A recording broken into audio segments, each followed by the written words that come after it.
think we're talking enough that we should put it in a podcast again. And then you got the camera, and here we are. We were some fresh-faced boys. Yes. And You didn't have the more curls. hair on my beard and none of it on my head. It felt like an adventure. I can hear the music playing in my head.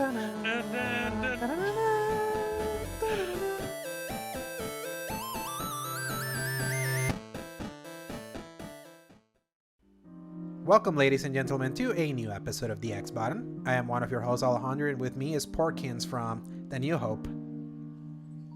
Oh, hey, everybody. You really going to compare me to Porkins? Oh, my gosh. The kind of disrespect that I'd suffer through for this podcast is unreal. How you doing, Paul? I'm doing all right. How y'all doing? And how are you doing, Alejandro? Yeah, it's been quite a day.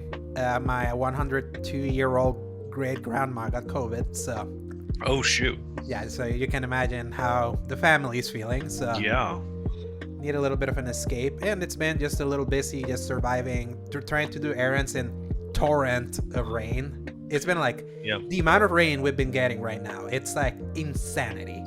I think I finally got a little bit of that's been hitting y'all because it was a heat wave for us. Mm-hmm. Like I sent you that picture of it being like 103 plus the real feel of it all. Mm-hmm. And it finally got a little cooler and it meaning high 80s, low 90s. And it started raining That again. has been like the one thing that I like about this because it has put my country in a constant state of 75 to 68 degrees Fahrenheit.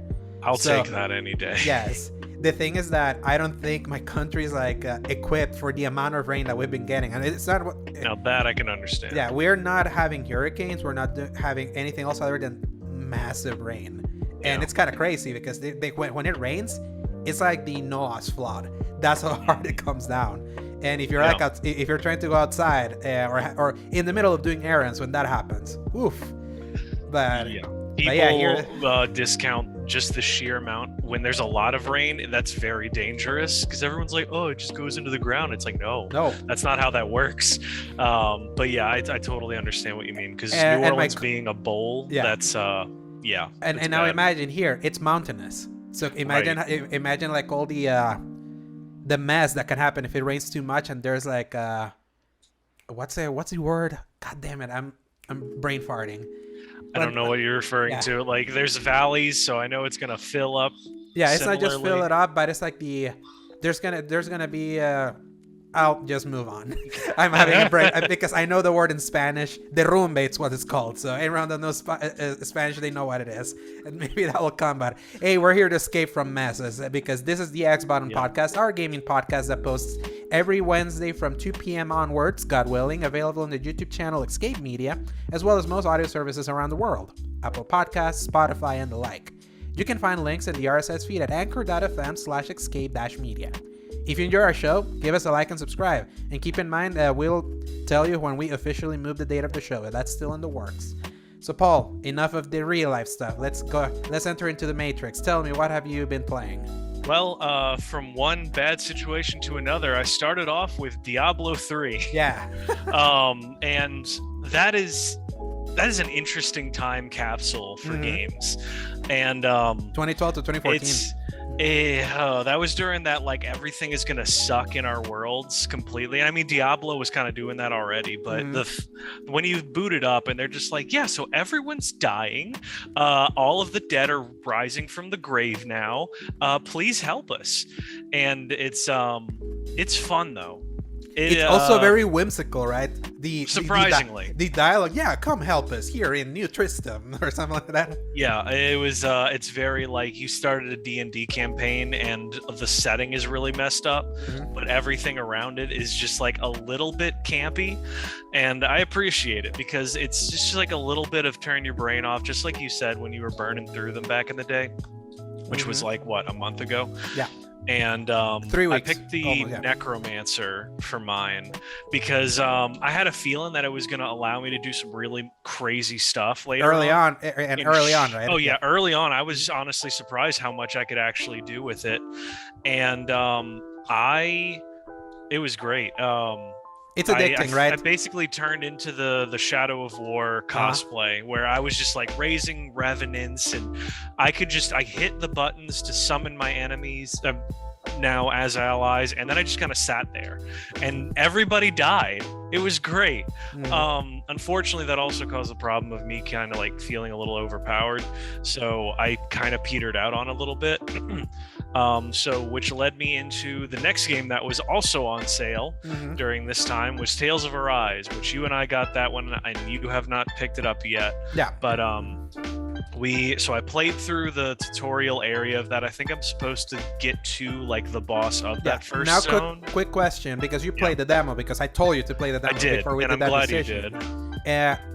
Where does the game start you, like, relative to that demo? Is it the same place, or does the demo start you like way farther? No, it's completely different area, but it's just like a very self-contained little, all right, here's a quest, go through this like free roam zone. You get like 2 side quests, and then once you get to the next side of it, because you have to kill like a monster to open up the gate into the city, then it like pretty much immediately shuts you off, shows you a cool trailer focused on the character you chose, with like focusing on demo, cutscenes. Right? Yeah. Okay. And so it's a completely different area. You start in a completely separate zone trying to deal with the main 2 characters first. And I like that for when eventually I pick this up, because I just go back to like the Final Fantasy VII Remake demo that I played a lot back in that 2020, and then and because it didn't have what Square now usually does, that if you do the demo, you can like take your save forward, like they did with Stranger of Paradise, Dragon Quest XI. Right. So I tend to be like very apprehensive playing something in a demo and be like, do I have to play all this again?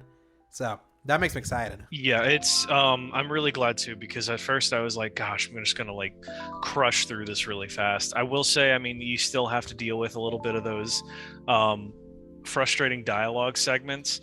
However, I noticed they did something really cool. Unless they really want you to sit through it for the sake of plot reasons, it'll just show up while you're running through the world as a little R1 button. I'm sure you saw it during the demo. And then if you choose, you can look at it and sit through the dialogue and like kind of vibe with the characters if you're feeling it. But if you don't, you just keep playing, and every time you rest, you can go find all of those and then watch through them.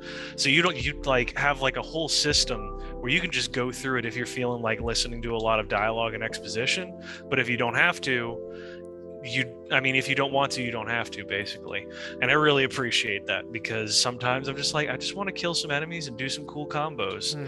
And especially as they give you more skills, it feels better, because at first it does feel a little rudimentary, because it's like, all right, press R1 to start slashing. Press R1.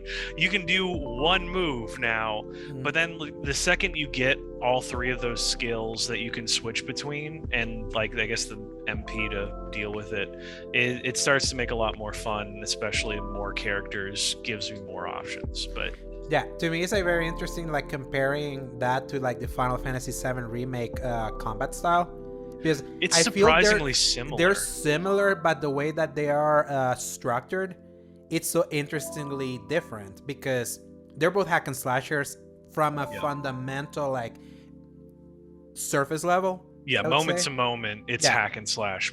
It's all the stuff behind that. But the difference is that in Final Fantasy VII Remake, like you don't go to a you don't go to like a special area to fight your enemies when you run into an enemy. Like it happens here in Tales of Arise. I agree that.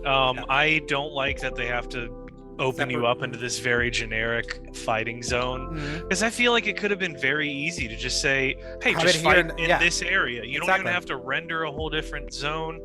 I think that's just a stylistic choice that some people really like. Yeah, that's just traditional JRPG, because JRPGs are always like that. Pokemon does it, old Final Fantasy does it. But that was always done out of like a necessity than a choice. Now it's like, okay, we just choose not to, and that's where I'm like, why? Yeah, and that's why like the Final Fantasy VII Remake hybrid combat that happens, you don't have to go to any separate world to do that like combat. If you run into an enemy, it's all seamlessly happening, while at the same time making sure that you don't just hack and slash in that game. If you do that, you're gonna be miserable. I do appreciate that the ending of it is very quick to jump you back into the zone.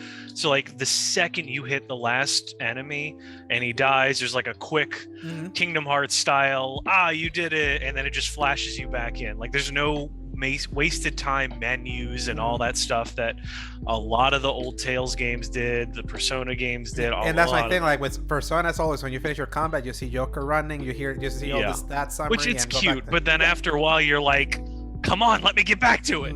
Yeah, that's what to me it has to be very specific when it comes to the JRPGs. But can't wait to go back to that. You didn't play anything else other than one thing that I highlighted here? Yeah, I don't think, honestly, I played anything else. I played a little bit of the Curse of the Moon 2, but I didn't get far enough into it to really talk about it. But because I think I beat the first one right before we recorded, and that was just a lot of fun. But anyway, yeah, go play that. Last thing that we have to talk about, we'll wait till after you talked about everything else. So what have you been playing? So like I mentioned last week, I said, I think by the time we're recording the next episode, I will have Platinum Wolfenstein in New Order. Lo and behold, I did. I was that close to the Platinum. Yeah, and you did that like the next day or something, didn't you? It was like a day or two after we recorded. And what a fantastic game. Still to this day. Even with some outdated visuals based on its time, the story still holds up. Some of the combat scenarios holds up. Especially if you just want to run through easy, because those are kind of hard games. Very satisfying shooter, especially if you like playing shooters with a stealth slant. If you're willing to do that, it's very satisfying how easy it makes it to try to stealth through many scenarios, but doesn't punish you for just wanting to go guns blazing. It's like it's more versatile than it appears to be, especially for Wolfenstein, which the second game is much harder to try to do stealth. That one's like designed for everything to just go to hell, and you have to like blast everything, and I can't wait to like replay it. But I didn't want to do them back to back. So when I was in that Platinum, because usually when I Platinum a game, I get into the zone of like, okay, what else can I Platinum? I kind of like get into that hunger. And even though I have the Uncharted Legacy of Thieves collection, I also had Lost Legacy, the PS4 version, installed. So I was like, Legacy of Thieves has done this thing where they don't give you 2 platinums like you would expect. Like the Uncharted Nathan Drake collection, there was a platinum for 1, 2, and 3. In this one, they consolidated to just 1 platinum, but it requires you to 100% in both games. Which if you did, yes, because some trophies are really annoying. But if you had done that on PS4 and you transferred the save, all those trophies would pop. So I don't know where my Uncharted 4 save that I had back in 2016, where I platinumed everything for that game went, because my latest save has everything but 5 platinum, 5 trophies. So I can't quite pop automatically the Uncharted 4 platinum, so I would have to do those 5 trophies again. But not to mention, a lot of them are tied to multiplayer, which is very hard to do. Thank God I already did those multiplayer ones, and they didn't transfer to the Legacy of Thieves collection, because there's no multiplayer.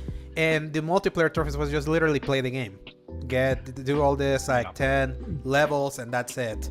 Because they know that tying progression stuff to trophies sucks, so they didn't do that. But with Legacy, with the Lost Legacy, I have only beaten that game once, back in 2017, and I have tried to go back to it, and I have never been like in the right mood to go back to it. It's a hard game to jump into, I noticed. Yes, and what I ended up doing was like I completely restarted it, and on crashing difficulty, because it's one of the last few games in the Sony first party that is, because if you notice many trophy lists from recent exclusives, starting from Horizon onward, they don't require you, it's not like, at least until much later, because those are added trophies, they don't require you to do difficulty anymore to like get the platinum. Like you can beat Horizon, you can platinum Horizon in easy, get the platinum. You can platinum God of War on easy, get the platinum. You can platinum both Spider-Man games on easy, you get them. Same with Last of Us Part 2. It's only one Ghost of Tsushima, I think. Yeah, Ghost of Tsushima. No, right? No. I could have sworn because you said they might have added it later. Because there was one for the highest difficulty, one for New Game Plus. That's what it was. They add those later. They add those for the ones that want to go back, because that's what Sony First Party does nowadays. That they launch the game, with the exception of Last of Us Part 2. Last of Us Part 2 launched with New Game Plus immediately. Other games wait to patch in New Game Plus and an extra trophy for anyone that wants to like play through the highest difficulty, like Horizon Forbidden I've learned West. to respect that a lot more because my first instinct is when I beat a game is to immediately load it back up in New Game Plus, but then I always burn myself out on the game. Yeah. So that distance is good. Like get out of here, come back in 2 weeks or something has really helped me with a lot of games. Yeah. But yeah. And here's what I actually love about what Uncharted lets you do. You know that there's cheats in that game, right? If you go to bonus and you can actually earn the crushing trophy by enabling infinite ammo and the Desert Eagle. I don't know if you remembered that I did that recently. Last time I played Uncharted 4, I played through it on crushing, and I kept having.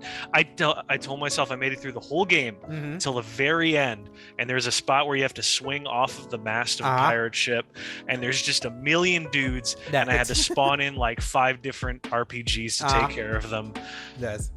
Oh, I hate the difficulty of that game. No, Uncharted difficulty, especially that you get cheap.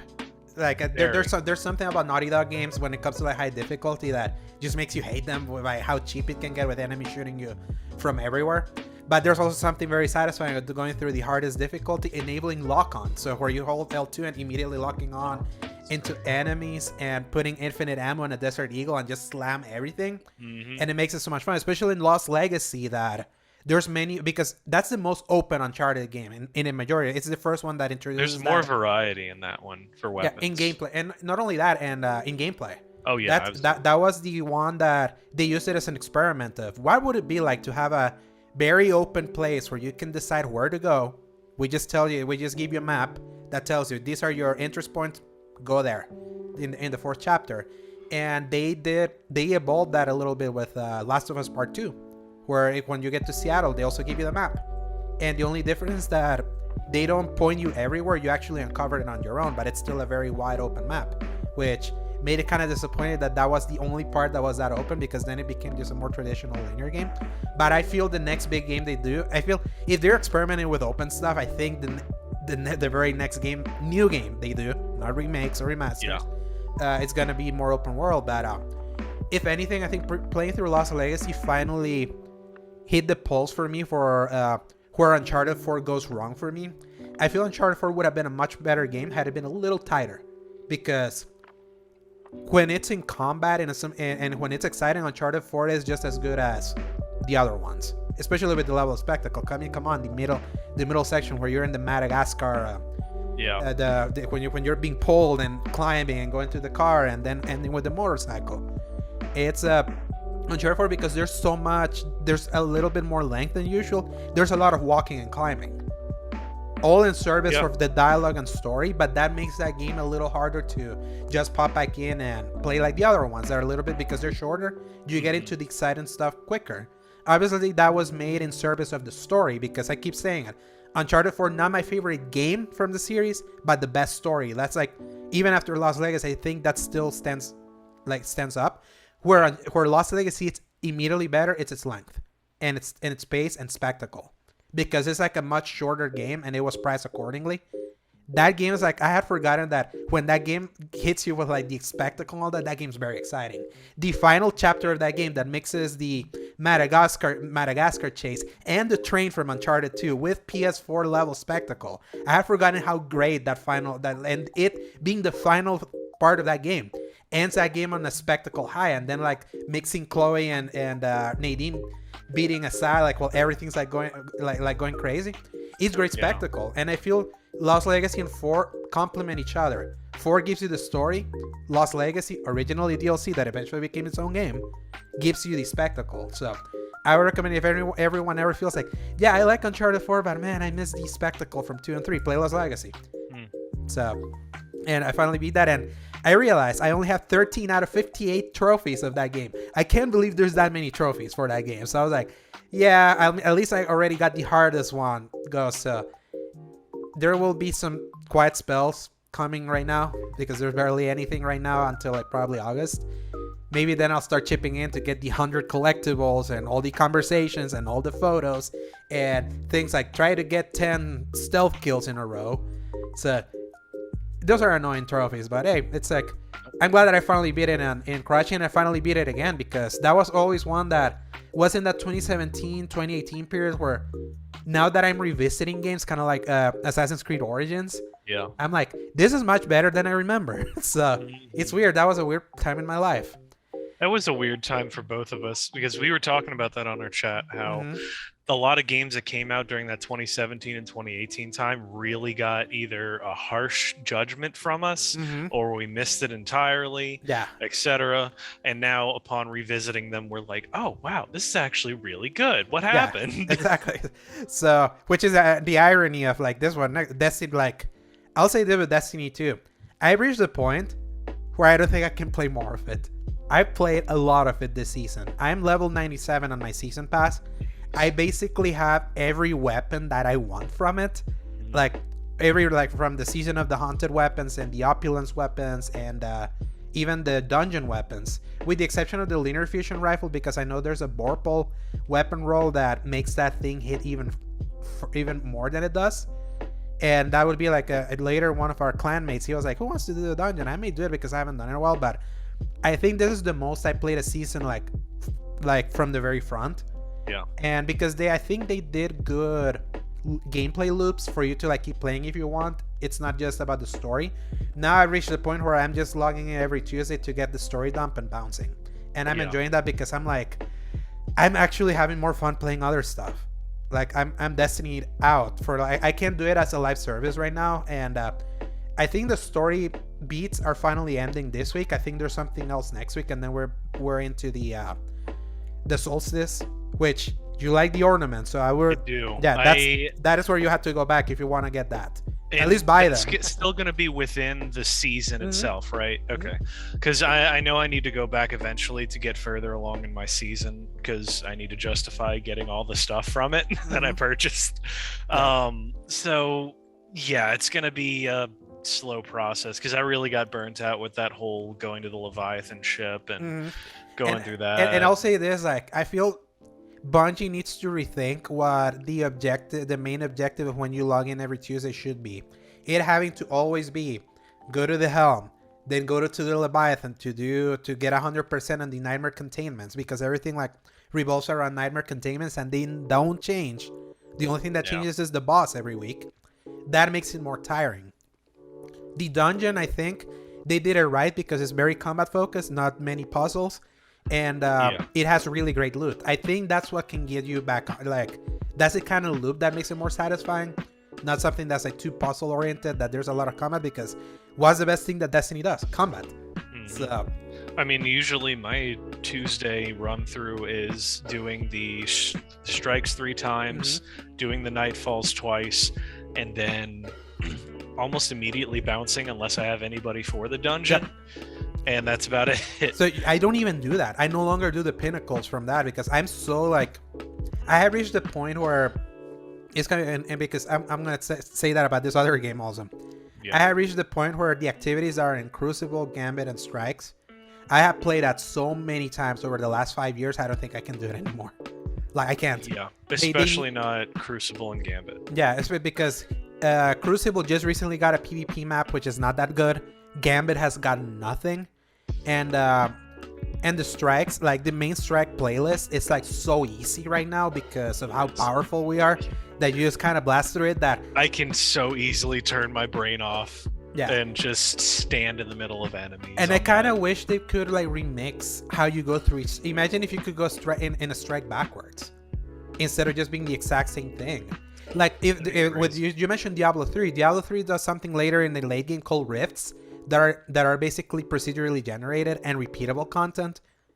So every time you do one, and they serve the same goals as strikes, but because Destiny is like so handcrafted, it's like it just makes it more it just makes it a little more it just makes it more tiring. That's kind of like the loop. Like, I appreciate the loop. I'm glad that I'm 1580 right now. Actually 1581 without much pinnacle grinding that I've done from like strikes and Crucible and Gambit. And most of my pinnacles have been us doing the raids and me doing the dungeons and just getting lucky with prime engrams that have been like dropping from me looping from those higher end activities, because I'm just thankful we have a clan where we can do that content where rarely we used to do that. Yeah. I'm glad that I finally have my freaking Bex Mytho class that dropped in my 31 attempt. I feel bad for the people who are at 150 attempts and it hasn't dropped. I'm glad I wasn't one of those unlucky SOBs. But now it's Eyes of Tomorrow, and I'm waiting until next week before I ask in our clan, oh yeah, let's do the, because the final boss of Deep Stone Crypt is pretty easy. And you can like checkpoint it when it's in rotator, so to just do it over and over and over again. It's much easier than Atheon. So, because Atheon is, okay, who got teleported? Okay, I got the shield. Front right, far right, left. Like, it's much easier. It's much easier to finish that boss, and because of rotator, you can do it over and over and over and over and over again until someone gets lucky and they get the exotic. So, right. And also intentionally, I'm not playing because now you have proved to me the less you play, the better the rewards. So I was telling you. Yeah. So that's what I'm doing. And this week, another live service game I reinstalled because Marvel's Avengers somehow it's still alive and kicking. I wouldn't actually call it alive. They had Mighty Thor, Jane Foster. They released as the new character. And finally, for the first time, they have been able to time the release of a character with a movie. Because Thor Love and Thunder comes out next week. Which surprises me how soon that is, honestly. Yes, exactly. Because I just feel like we just watched Doctor Strange. And we're in the middle of Ms. Marvel. Which I haven't been watching. I haven't either. I know I want to, but... My brother told me it's very Disney Channel-like, and I'm like, yeah, that's something I'm going to watch until it's done. I hear a lot of people praise the charm of that, but I'm like, I already got the charm of Kamala Khan in the campaign, sorry. So I already got that in that game. That's a good point. A lot of those people watching the show and loving it probably didn't play the game. Yeah, so... and because everything I hear is like, okay, I have to give the Marvel's Avengers campaign some props. That's what made that campaign sing. Yeah. The Kamala Khan charm and her fanboy, like... And in the case of her fanboyish demeanor being the key to bringing all those Avengers together again. Yeah. And seeing everything through her lens. That's what made that campaign. See, my brother's actually playing it on PC right now, thanks to Game Pass, and he's enjoying that. He literally told me, he's like, man, I wish the show was like this because she seems a little bit more mature. What I'm watching is like Disney Channel. So I'm like, yeah, sir, I've heard that. But people apparently like it, and I'm glad for them. But with Marvel's Avengers now, I've hit the point where... This happened with Spider-Man. They released Spider-Man just for PS4 and PS5 last November. Obviously, when we watched trailers and the gameplay video footage, that Spider-Man looked terrible. Yeah. But when I actually played with him, I'm like, okay, this is actually much better than I saw in the videos. He actually looks much better. His character kit, now that I unlocked everything, it's like much more fun. He's unique compared to the other ones. Spider-Man didn't come in with story. It was running all the same... drop zones, strike zones, and bail-in sectors that you're doing like the live service thing of that game. And at that point, I was like, okay, this is not ideal. It sucks that it has to be this way because he's exclusive to one platform. So, of course, they're not going to do story-based stuff, which is the strongest thing of this game. Whenever they do character drops like they did with Kate Bishop, with Hawkeye, and Black Panther with the War for Wakanda thing, which was actually good. But I let it go. It's like, okay, I'll give it a pass because I know the circumstances for Spider-Man. However, they did the exact same thing with Jane Foster. There is no new campaign, no new missions. The only thing that they've changed is that they finally made it clear what's the low-level content and what's the higher-level content from like the war table, because that thing was a mess for an entire year. It was very hard to know what to play because you didn't understand like a flow of like, okay, if I'm power level this, what is ideal for me to play? They finally cleaned that up, which is like long overdue. I mean, it's insane that it took them this long to clean, but I can't do it. I cannot play this game just to level up a character if there's no new content. And if this is how they're gonna be doing new characters, I feel this is as clear as day that this game is winding down.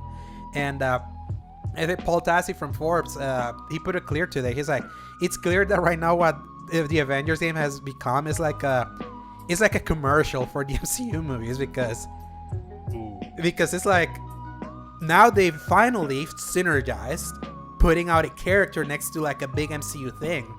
There was rumors that She-Hulk is also coming to this game, and even the actors that allegedly voice that character kind of like sort of confirmed in a tweet before she was told to take it down because that wasn't like official. So She-Hulk is the next MCU show. So I'm like, I can imagine then the next character they're gonna drop being She-Hulk, but I'm like, is it still also gonna be like try to do the same? And the worst part is that you can't run these characters in the story campaigns. I enjoy running. Oh, you're right. Exactly, because it's like in the story campaigns you can level up. Yeah. At the very least, there's content there, and then it puts you at a certain high level that then you can just finish off in the more generic live service stuff. Trying to do that from level 1 in all the generic stuff without story sucks. And I feel like I was making the joke with our friend Zach. It's like Avengers has been like it's been a point of funny, like a point of jokiness for in our group chat when it comes to me. It's like, I know that game is not very good. I accept it. Like, it deserves all the criticism. I stand by its good parts. I absolutely do. I stand by the 25-ish hours total that they've given on story stuff.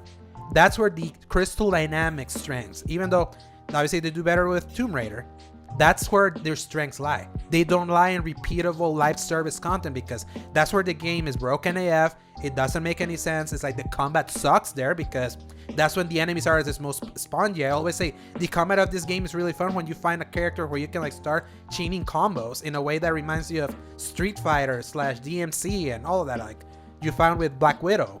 Yeah. And when you have to do that with enemies that their health goes like this because they're like high level, because you're doing high level content and they can one hit you, that's not fun. No. And I can imagine Zach playing some live service stuff, him with Hulk and punching and seeing like it just doesn't work. And it's insane that the only way for Hulk to feel like that is get him all the way to level 50, grind the gear that gives you actual strength in the strength stat, because they're like the force stats for him to like feel strong is like that's doesn't compute with the characters.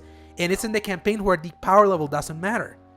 So remove that, this game just sucks. And just having a Mighty Thor like that. And here's the worst part. Mighty Thor is like only has one different ability compared to Thor. She feels like a mirror image of Thor. That's always the worst whenever you get those. I mean, you had it in Smash Bros. And everyone was complaining about exactly. it. Exactly, yeah, it feels like a shadow character. Yeah. Which, because everyone feared when Kate Bishop and Hawkeye were like the back-to-back characters, they were like, my dudes, why you're like launching two bow and arrow characters back to back? To be fair to them, their kits are different. The only thing that's similar between them is bow and arrow. But when you play as Hawkeye and Kate Bishop, they feel different. Right, one of them has the teleportation and the sword. Yes, exactly. And then the other one is like a little bit more traditional, but has different like moves. So the character kit feels absolutely different. Even Black Panther feels different from the other ones. Same as Spider-Man. Now that this one, I'm like, it feels like I'm grinding Thor again. I can't justify like spending how many hours it takes to get her from level 1 to level 50 and then try to get her to gear score the power level, kind of like the light level of Destiny to level 140. Yeah. I can't. So I'm like, Marvel's Avengers, it's like, I am breaking off with you now. It's like, unless you give me story stuff again, I'm not coming back. It's 100 gigabytes. 200 on PC. It's what? 200. So why? I don't know. They suck at compression. And oh my gosh. And just think about it, the PS5 is the one console that has managed to do compression well. And even then, they just managed to compress that to 100 gigs. I can use 100 gigs better in other games. So definitely. So yeah, it's like Marvel's Avengers right as it stands right now, unless you haven't done any campaign stuff, or if you're like watching Ms. Marvel and are like you get kind of that old school itch and I'm watching something, I want to play something, I actually recommend the campaign. It's on Game Pass. So yeah, just the campaign, the story. Yeah, you did campaign and you enjoyed it, and you stopped there and it was I acknowledge like the story is actually really fun, and I really enjoyed myself playing through it, especially once things ramped up. It was a little dicey right at the start, trying to like get things together to get the ship to launch, and you have like one other person to talk to. But then like once things really ramped up, I was like, oh shoot, everybody's like able to talk to each other. This is really fun. I love how silly all these characters are. It's awesome. You know what's something funny? The co-director of Uncharted: The Lost Legacy directed the Marvel's Avengers campaign. Wow. Yeah, that sounds about right. Yeah, dialogue is fantastic. Exactly. It's like that's why it's always bittersweet. And Marvel's Avengers will always be bittersweet, because what could have been had it never been a live service. I remember when it was announced, we were like, what? Square Enix plus Marvel? No, and Crystal Dynamics. It wasn't just Square Enix, and Crystal Dynamics doing an Avengers game. So, gosh. But Paul, we gotta talk about the big one, because this was a moment I had been waiting for, and I thought we were gonna get to this moment with the hope that the sequel was gonna come out this year. We're still hoping, but you finally went back at my behest, and you replayed God of War for the first time since 2018. Technically I did try to replay it once when the New Game Plus happened. Yeah. Mm-hmm. But I think that was like even a year later or something. Mm-hmm. But anyway. So let me just explain all that process, because I've said some words about God of War 2018. I'm pretty sure at least once on recording my process and experience with that game, and it left me very middle of the road, because on one hand it was really well executed. I still love the family drama of it, and everything either in my life outside of the game and the way that I tried to play the game just fought me every step of the way, and it left such a bad taste in my mouth by the end of the game that I had no interest in playing it. I didn't understand why people loved it so much. That is what you mentioned. It's like that you wish that you felt the same way that the people that voted it the best game of all time at IGN's poll. Exactly. Recently. Yeah. So I'm glad that you're remembering exactly when, because I do remember now that you said when that happened, because I remember how I felt. I was like, I know they're not making it up, but I wish I saw what they're seeing. And now I understand why. Namely, here's what's funny. I saw that in my replay in 2020. So it's so funny that it took you in a second row to really see it. So it really did. So I'll explain why, and maybe give a cautionary tale to anybody listening in.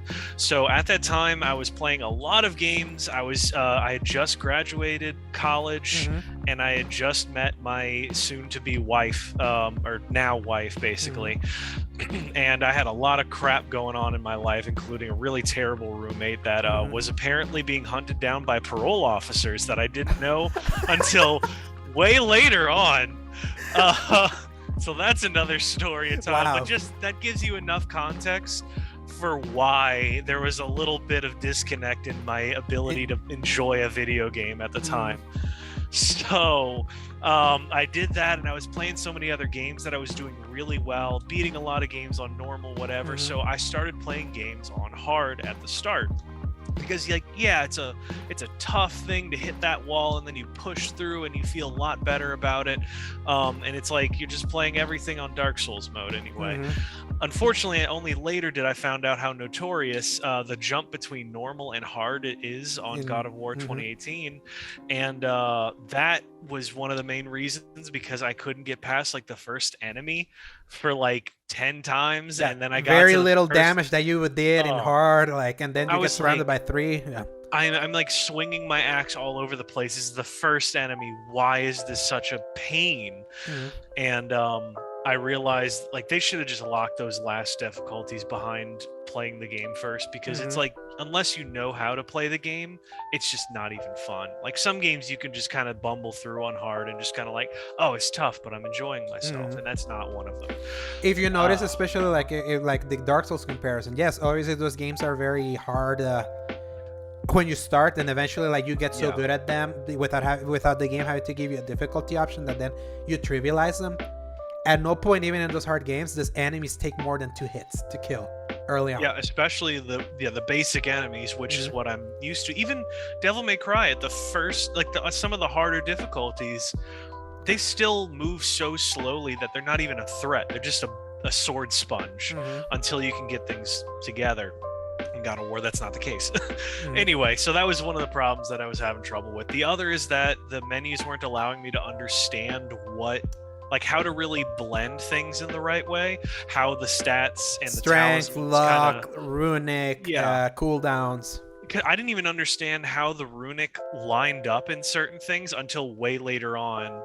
That's like the runic skill, and that's what that affects. And I was just, there's a lot that I was just. And then on top of that, you didn't do much of the side stuff that they give you more runics to improve your gameplay style. So because I was trying to go through and really get to the next big set piece. I also felt this sense of urgency because of the type of story that was being told. It was like, all right, our job is I was like really vibing with the way Kratos talked about it. He was like, all right, we're here, we're leaving, going to this place to drop the ashes.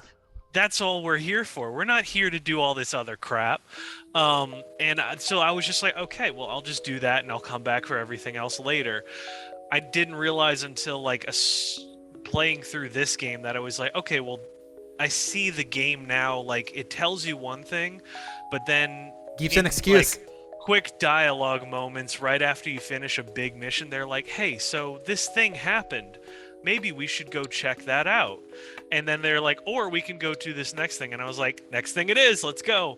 But this time I really took that moment to breathe, to listen to like the seagulls screaming at me on the beaches, which we have a lot of seagulls at my place of living. So that's very like calming and nostalgic almost. And that's where the best character development between Kratos and Atreus happens, when like Kratos, like one early example, when Atreus is trying to make conversation with his dad, was like, hey, can you tell a story?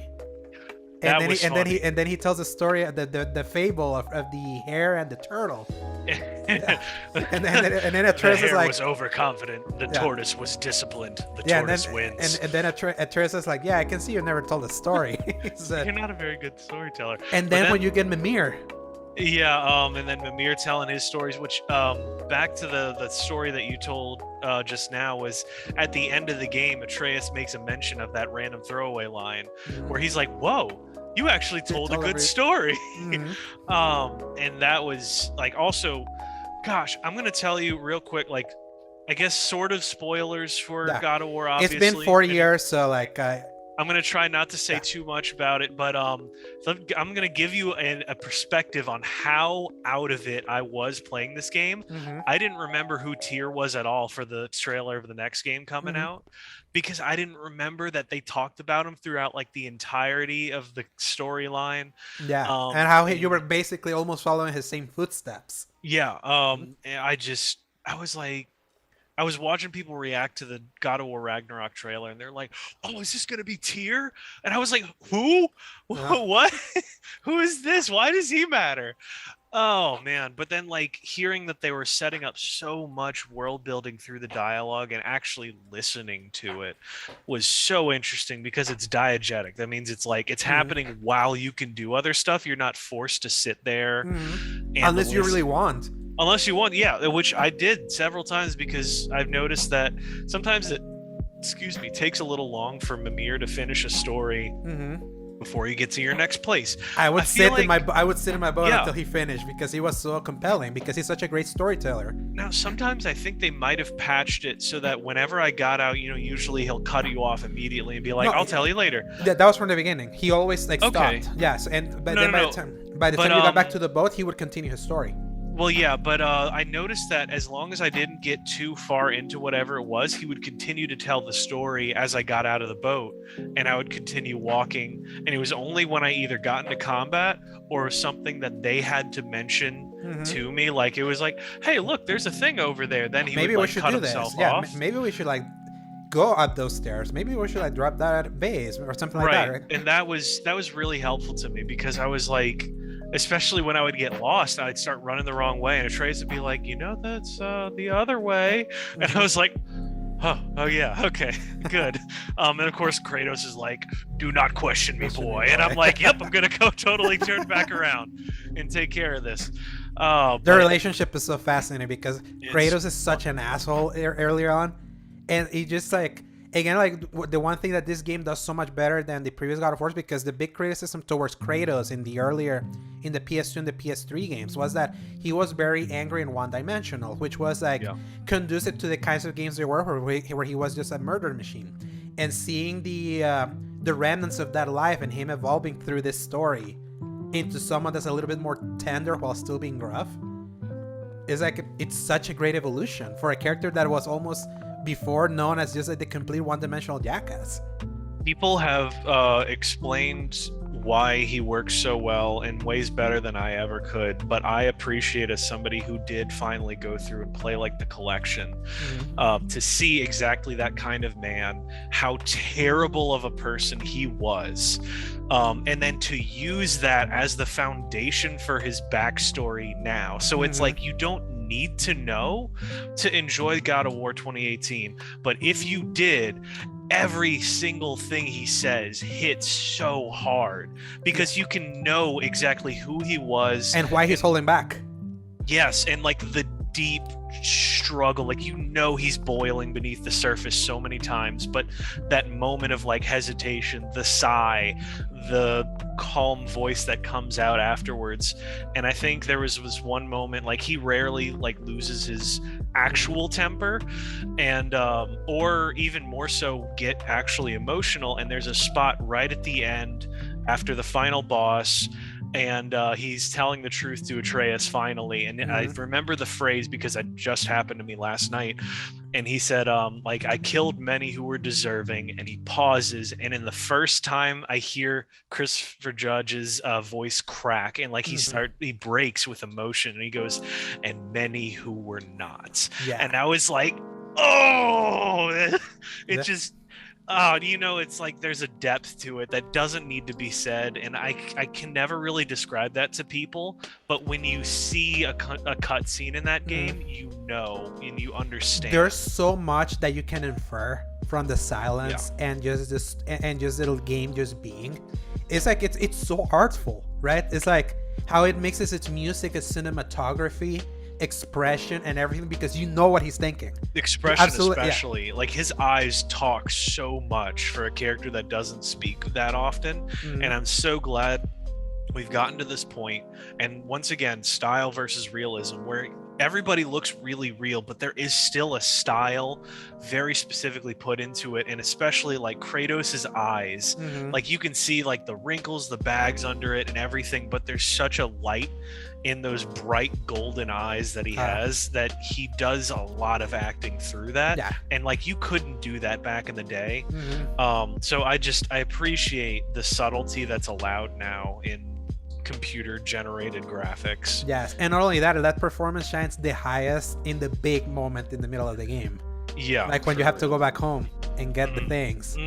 And I still go back and watch people reacting to those moments, because he says so little and he does so little, but you can see in just the body language how it works. And the fact that we can now see a video game character and tell their body language in a justifiable and believable way is amazing for what we've gotten to do. Yeah, and not only that, like, getting to see that moment being recorded in the Racing Kratos documentary, and seeing like what it took Christopher Judge and what he had to pull in, because he's a guy that in that documentary he declares that he has, like, he's been like an absentee father, like, because of his acting, and he used kind of like that personal moment to like bring in that sense of like despair in him having to like embrace those blades. And it's crazy because Christopher Judge wasn't the voice of Kratos. He came in, he came in for this, but he imbued his performance in such a powerful with such powerful emotion that you would think, this has been the same guy, which just goes to show you like what a great actor he was. And I think the thing that to me like elevates this game into like an absolute masterpiece is that it's just not an art house film. It's an amazing video game. Yeah, it feels good to play. It looks good. There's a great story. It's like it ticks all of the right boxes. It's why I always said God of War is like, look at, like, think, what is the video game Alejandro? What's the things that Alejandro loves in video games? Check. Yeah. That's this game.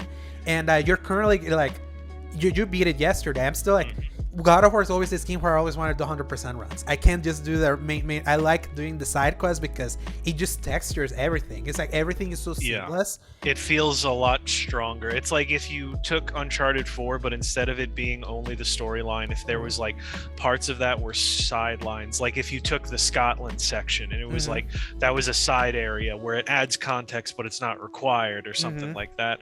I think that almost could have helped it. And that's why it's like, oh yeah, if you want to mainline it, you can burn through it in an afternoon or an evening. But then if you want to add more to that, then it gets meatier and meatier. And I feel that's where Lost Legacy got it right. because you can also mainline, but also kind of give you that kernel. Like if you're gonna have enough quiet time as you go through this thing, add all that little thing where you can investigate, especially for an adventure. Like it's a literal adventure. Like you're going through these like exotic places. It's like be more rewarded than just finding like a trinket. That's like it's so funny how God of War like take like it literally like God of War takes the Naughty Dog mold and like elevates it. Because I was always the biggest fan of like the Naughty Dog games, and then playing God of War, I'm like, ooh, this is like taking that to the next level. Yeah. So and that to me, that's why it still remains to me like the finest game on the PlayStation 4, like the game that just speaks to me like as the kind of game that finally ticked all the boxes. And that wasn't to me. Still to this day, as you look at the fear of everyone wanting the freaking release date of the next game, we're gonna talk about it later. It's like, what did this game do that has so many people championing it? Where it wasn't IGN who said it. They put the poll. This was voted by the people. And I think it's starting to justify itself a lot more in my eyes. And like even to the point where something like the previous God of War games are very specific in their focus that you couldn't share that with anybody. Yeah. I feel like I could actually sit down and play this with either my wife or even my parents in the background, and they can still gain something out of it. Because it's violent, but it's not ultra violent. They managed to like keep some of the violence of God of War, but it's like there's no blood, there's no guts. Even though it's like you can infer like when you're like fighting the big trolls and you like drop the big rock in their face, that that face is gone. The blood is usually black. Any moments that it is red, it's very rare. Even the enemies you can rip apart are always either ice or fire or trees. Guts or tree stuff. So it's all like wooden, it's lava, it's ice. Even like I love how satisfying it is to kill the White Walker. And they just like smash and it's like it turns into like a snowball effect. And I'm like, it just looks so satisfying. It's like it's no more violent than Lord of the Rings. It's like compared like the violence very violent, but it's hidden in such a clever way. Excuse me, goodness. I feel like the sequel's not going to survive that because it's got a few more humanoid-looking enemies.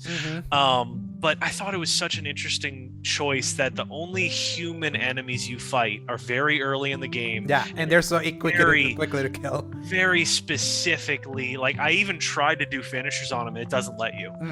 You have to like do a couple hits and then they die normally. And then of course there's a very story-related reason why maybe killing humans is a very bad thing and we should avoid that. Exactly. And even everything has purpose. That's the thing. Like this is a very meaty game where everything feels like it has its purpose. Like to build the mythology, to build like the characters, to grow Atreus. Like you don't realize how much it's told throughout Atreus's eyes. Even if you're not playing. Like if you look at the lore books, whenever you find something, it says like here's the lore, and you read it. It's written through Atreus's like point of view. That was really cool. Something else I wanted to piggyback on that actually. At the very end, the final boss fight, there's a point it actually switches perspective. You no longer control Kratos at all, and you only hit square for Atreus's moments to attack, because everything like it becomes Atreus's story literally in the boss fight that is very cinematic and whatnot, where like at first you're doing the punches as Kratos and then it switches and then you hit square and then Kratos does his thing and hit square, but then you no longer are hitting the buttons for Kratos to punch. He's doing his own thing and you're the one hitting the actual buttons to do the moves. And I think that's like my theory building up is we've only seen the first gameplay moments for God of War Ragnarok. I think they're gonna pull a John Marston and Jack Marston. Yeah, same. Where at the end, I mean, you know how the prophecy happens with that. I think it's going to completely switch perspectives. Atreus will be big fridge boy, and you will get all of Kratos' abilities by the end. And remember, it's like Cory Barlog said, and also Eric Williams, when they did that interview at the last PlayStation Showcase of September, Ragnarok is it. We're not getting a God of War 3. They're like doing a two-act story. Which, exactly. So that's like, So we know that whenever we get this other game, it's like we're not gonna be left in Empire Strikes Back, Middle Syndrome child. It's like this is the story, especially because the story of this first game is so simple. Everything that adds texture to it, it's like it's the Mass Effect 2 effect of like the main overall plotline can be as simple as it is. Like the main plot is you taking the ashes of your wife to the resting place she requested. Yeah. And then through that entire journey is like when Atreus learns about why his father is so aloof, and the why and why he keeps so many secrets from his own child, and then his own child like figuring stuff out of himself as he goes through this journey, and him becoming a brat like somewhere like in the 3/4 that it's I'm glad that ends quickly, because the first time I played through it I thought it lasted a lot longer, but you realize it's not. The second time I was like, okay, there's like one real beat where he's like that, and then it switches, and I was like, oh, thank God.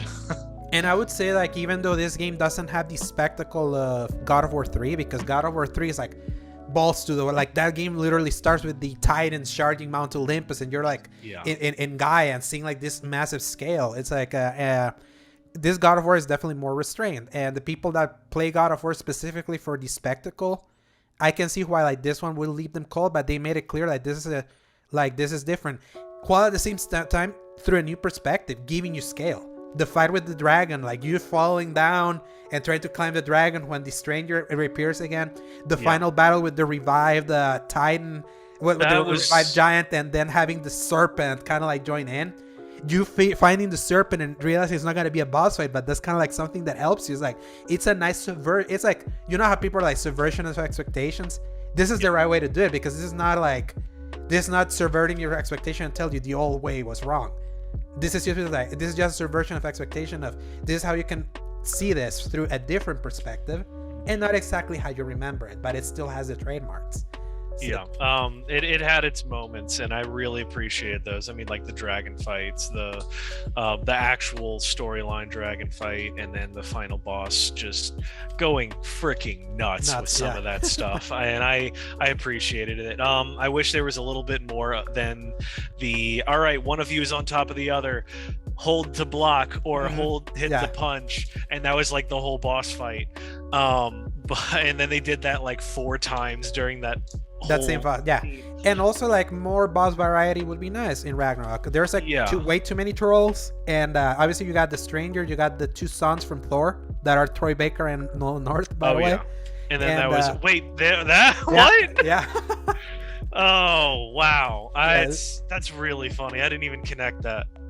So it's like, that's the thing, is like they managed to do a lot while holding back so much. Now imagine, now that we know Norse mythology's out after this next one, how much more we're gonna get. We know Thor and Odin are gonna be there now.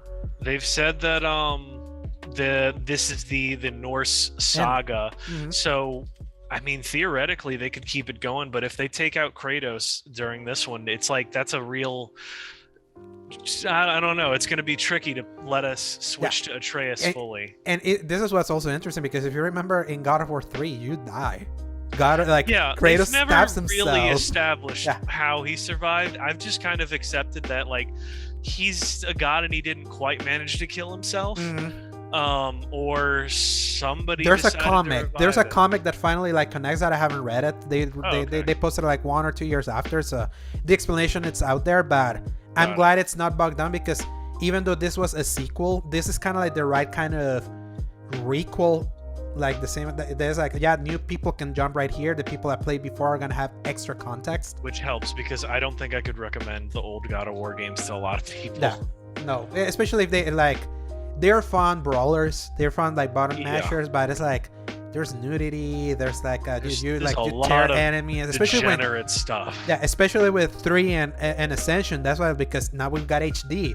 They got even grosser. The PS2 ones was easier to be like, it's like this is old school violence. It's like old school rock and roll style like violence. But just the new one, it's like it's just a much more meaningful experience. And I'm just glad that finally this is another 2 times I have been wanting you to go back to certain games to try to like change your mind about them in a way, because I knew that I knew for a fact that like with Horizon, like how long I kept asking, just keep pushing. And it was until the end they finally saw it, and they saw improvements with the sequel. But God of War was the one that I was like, things that he mentioned doesn't make any sense to my experience. And then realizing when you can now see why. Exactly. So that's like to me, like I love Horizon, but God of War is more meaningful to me. I mentioned it in our favorite games of all time. I mentioned it many times. Without God of War, I wouldn't still be gaming. That game hit me at the right lull in my life to re-energize and tell me, yeah, games can still be really cool. That's why like that's why when you were like saying that you're eating crow about how much you were enjoying this one, I was like, I wasn't gonna like rub it in. I was like, I love this game so much. I'm not gonna be the usual devil that likes to troll that likes to troll you. I'll definitely be that whenever you go back to Stranger of Paradise and Easy and you realize that it's gonna be fun. So, but enough of that, Paul, because we got more God of War news, like things to talk about. Yes. Actually, it's only 3 stories, but they're big. Good. So, Paul, press X for some news.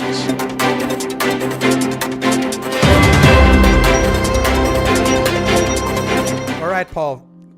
Synergizing with our last conversation of what we've been playing with what's coming. Number 1, is the God of War Ragnarok release date ready to be revealed? It's complicated. According to reliable sources and leakers, it would appear we're very close to knowing when we're getting Kratos and Atreus' next Odyssey. Back in June 9th, after its absence at Jeff Keighley's Summer Game Fest showcase, many speculated God of War Ragnarok was slipping into 2023, especially after the report via VGC laying word from Game Reactor that heard from European sources it was apparently slipping. However, Bloomberg's Jason Schreier refuted BGC's claim, writing in both Reset Era and an official Bloomberg article that he had heard from people in the know, apparently it was 3 different sources, that the game was still planned to be released this year, and mentioned he'd heard November is the target release date, which would be announced at the end of this month, pending, like subject to change. That's what he heard. Reliable leaker Tom Henderson has heard similar rumblings, with Today tweeting, Santa Monica and Sony right now preparing to announce something to give #God of War fans some life.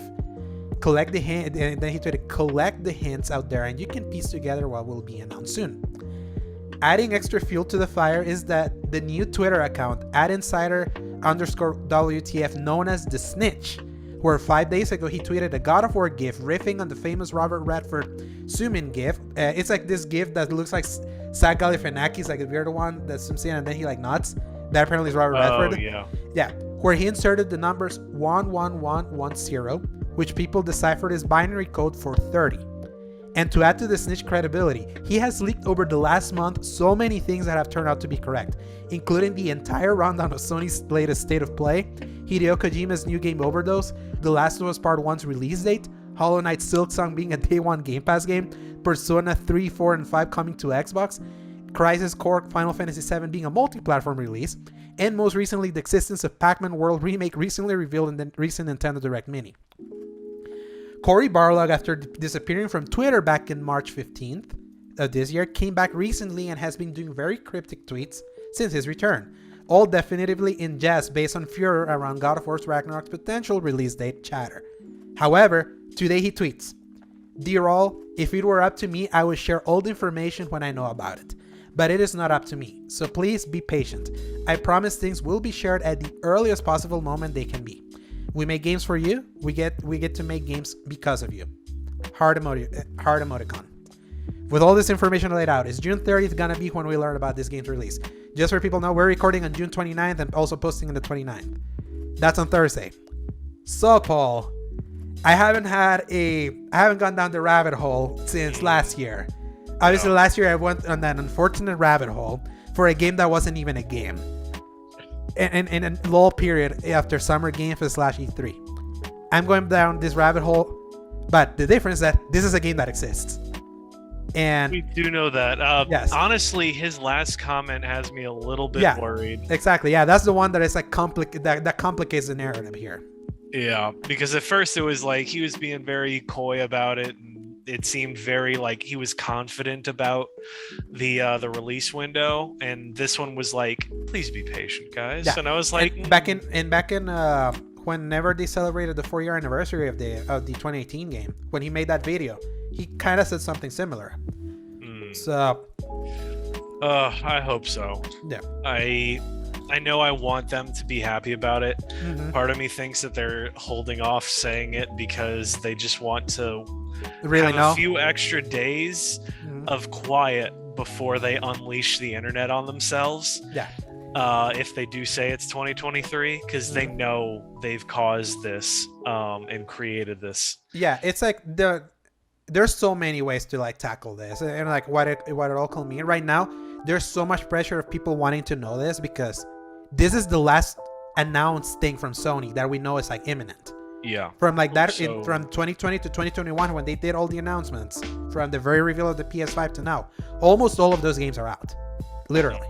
This is the last like, one. So it's like, and with Sony, like always liking this perpetual silence. With even though it's been interesting to see like how many PS5 centric things happen in June, in a way that kept them in a conversation without actually having an actual showcase. Like you can, especially the Square Enix stuff. That's like big stuff for PS5. The Final Fantasy VII Rebirth, them being the first ones to align big like third-party like Japanese games that were like that have a lot of popularity on that console, and potentially this, and not to mention they also did reveal the date for the is it necessary / unnecessary remake for Last of Us. It's like it's not like they have been quiet, it's just not being them speaking, right? So it's now everyone else kind of saying their own things that are happening to be PS5 only. Exactly. And now it's like you look at the release calendar of everything that happened, like that's coming out for the rest of the year. Now they know Xbox has nothing big for the rest of 2022. They already took that out because by putting that June to June time frame, they know that Xbox is putting their chips to 2023. So it's like now like Sony fans are like, I feel they're kind of like being blueballed a little bit, most people, and they just want to know have the peace of mind. Is this game coming out this year or is it next year? Right. Like, I think give us an expectation for what we're supposed to do. Exactly. And all the little things is like the Twitter, like I can go right now to Sony Santa Monica Twitter. Last time we checked, okay, Sony Santa. I'm manifesting that during the process of recording this, they said something. Yeah. So it's like the official account of Sony Santa Monica, developer of God of War Ragnarok, coming to PS5, PS4 in 2022. That's still their headline. Yeah. So it's like they haven't taken that out. That's their official thing. So they have that. And then now, here's a big difference compared to the abandoned shenanigans from last year. When Jason Schreier says something, how many times has he gotten it wrong recently?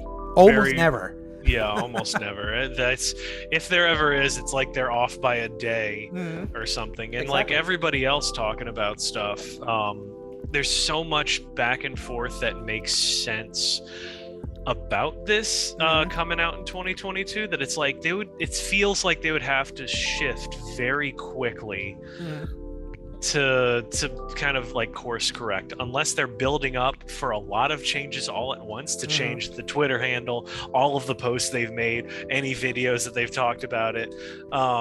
It's like unless something really weird happened, it seems like it should still happen this year. Exactly. So and I'm glad that I didn't care until very recently. Yeah, no, I have been caring for a while, so you know how I've been more antsy about it.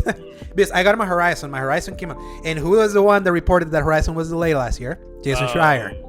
Yep. So he was the first one mentioning it, and then it took like 2 months until we heard the release date at Keighley's opening night live last year.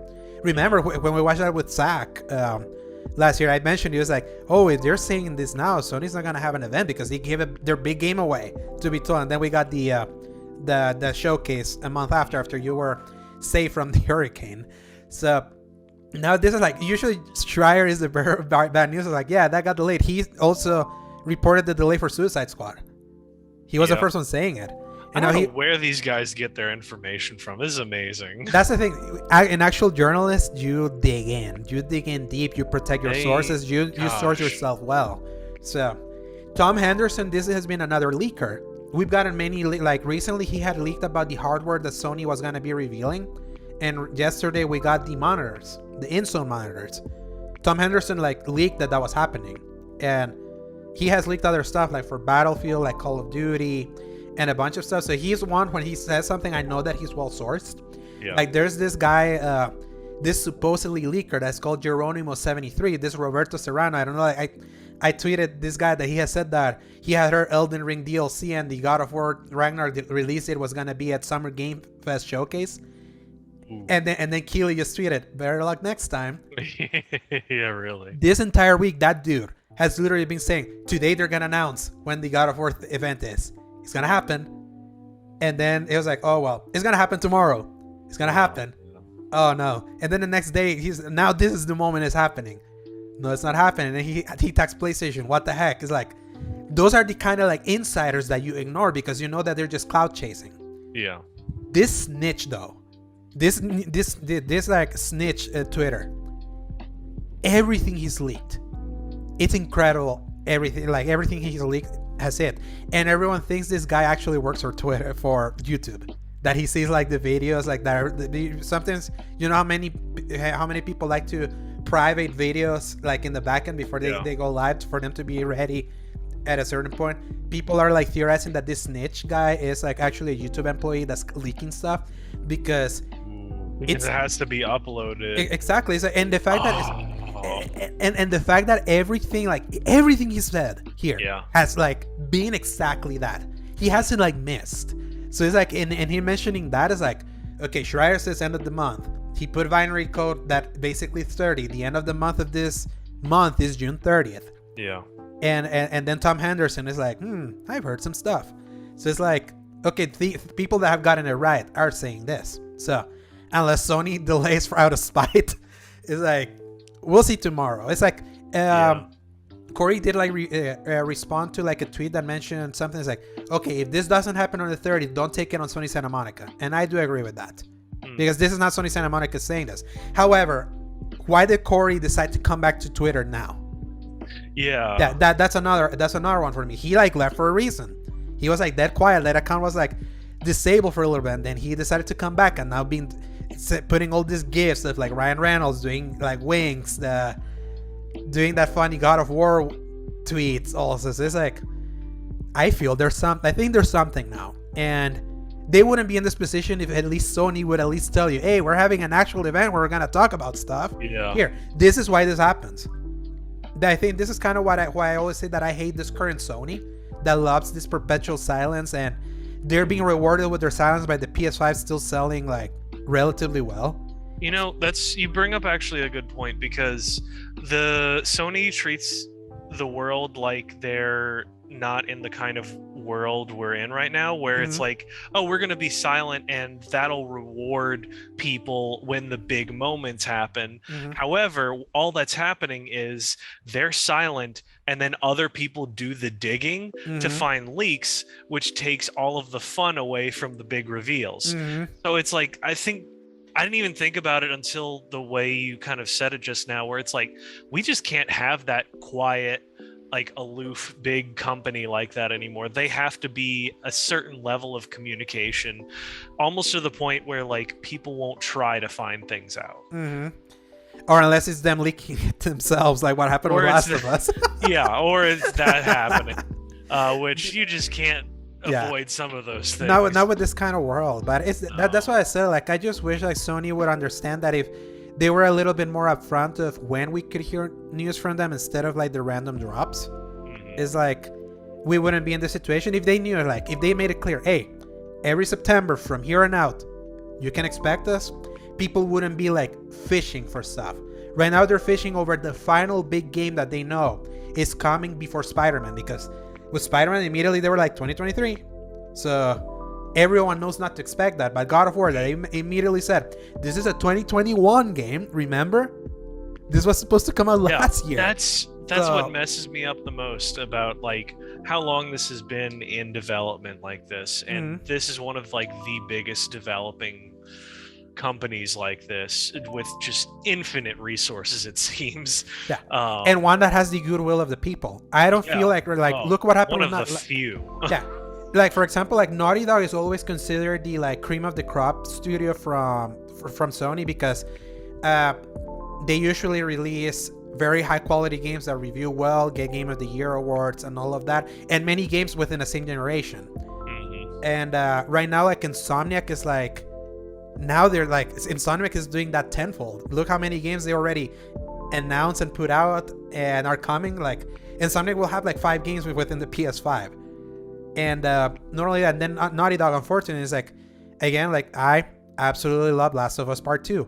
I understand that game divided the fans to such a degree that I don't feel Naughty Dog has kind of like that clout unless it's something completely new.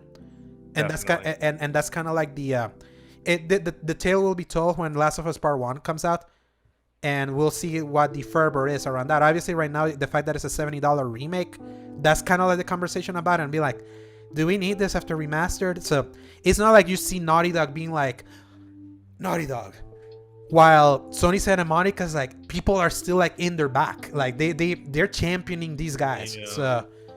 So that's why I'm like, that's why there's extra furor, and I hope.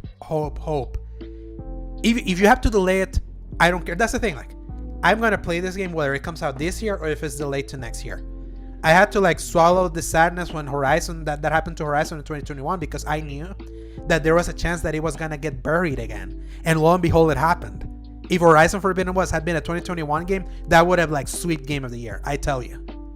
Especially in 2021. Yeah. It releasing next to Elden Ring, like screw them, because it's like that game like got buried again. Twice it's happened to that series. God of War, that's why like God of War had like hit in 2020 when there wasn't anything big around it, and I think it's a household name. I think they can carry this. So yeah, I just want to know. It's like by tomorrow. Here's the thing: if it happens tomorrow, great. We'll talk about it next week. If I it want doesn't, to be able to cut right now to us reacting to it or something, or like talking about it. yeah. And I hope. So in any chance, because I'm gonna do this. Like obviously they'll see it when this goes out live. Yeah. I'm gonna delay posting for tomorrow. We're recording right now. If for some reason we're recording right now on Wednesday. This is gonna go live on Thursday. Got it. Regardless of if something happens or not, and if you're available, I can like cut in. So Right. if something happens, whether it happened or not, I'm gonna cut in right now. Hey Alejandro, what day is it today? The day after, like we promised. And what happened, Alejandro? what we wanted to happen didn't happen. It turns out that despite everything, we didn't hear at all technically, I'm gonna say it later. It's like there wasn't an official word from Sony if we're actually getting the freaking release they forgot for Ragnarok. Obviously, that's like the one thing I didn't expect, honestly. Yeah. I was expecting at least there'd be something, but that it would get delayed or whatever it is. But the fact that we just got nothing and only certain people are talking about it is the most concerning. Yeah, I think like that tweet from Corey where he said, "Dear all, if it were up to me, I would share all the information when I know about it, but it is not up to me. So please be patient. I promise things will be shared at the earliest possible moment that they can be. We make games for you. We get to make games because of you." So that I think now seeing the result, now we're here in June 30th.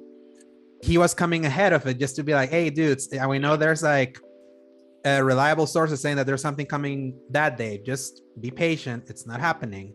And Jason Schreier, one of them, like he tweeted yesterday, "On God of War rumors, as of very recently, there was indeed a release day announcement planned for Thursday, June 30, per people familiar. Recent tweets from Cory Barlog suggest that is no longer happening. Still, as far as I know, the game has not been delayed again." And we can confirm that because then Cory has been on Twitter literally all day yesterday.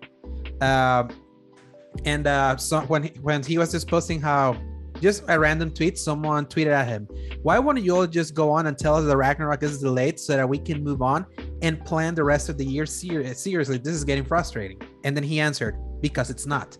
Then someone else tweeted him, "Then where the hell is it? Why are we waiting so long?" And then he just responded to this user named Randy. "Randy, we're not MacReady." That's because the dude, his name is Randy MacReady. So, and then Tom Henderson, he was the other one that he had been tweeting. He did a tweet of like, "Hey, Sony Santa Monica, Sony right now are preparing to announce something to give God of War fans some life." Then he followed up with this. So it sounds like the God of War Ragnarok announcement has been pushed back, but I think we'll hear the details by the end of the day anyway. And what that he means is, and what he meant is I didn't say we'll hear the details officially. And he put a gif from Dean Winchester, like taking a sip, because he wrote an article in Expedia.com where it says, God of War Ragnarok release date announcement delayed. And it says, rumblings of a God of War Ragnarok announcement started earlier in June when Bloomberg's Jason Schreier addressing speculation that the title would be delayed in 2023, yada, yada, yada. And then mentioning the snitch posting that binary code later.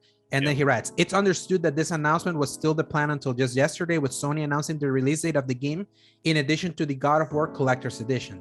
It's believed that the original contents of the blog consisted of Collector's Edition details, their release date, and assurance that the game is doing well in development and the gameplay of the game will be at a later date. It's unclear what caused the delay, but sources have suggested that both the blog post with the release day announcement and the accompanying video of the Collector's Edition are ready to go live at any given moment if given the green light. And then it says, personally though, I'd be happy if plans were changed for a dedicated state of play with all of the announcements and gameplay. PlayStation Game Size, a reputable leaker who accesses this information via the PlayStation Store API, has also said in a private conversation has given permission to publish this info that the God of War Ragnarok store page updated at 8 p.m. BST yesterday, which is speculated could be a change to the pre-order date. Coincidentally, the store update came just a couple of hours after Sony Santa Monica Studios' Cory Barlog told fans to be patient about announcements of the game. One detail that fans seem to be eager to hear is the exact release date of the game, which unfortunately I wasn't able to verify, he says. Despite the reveal date announcement being delayed, it's still believed that the game will still be released in November. Cory basically said that.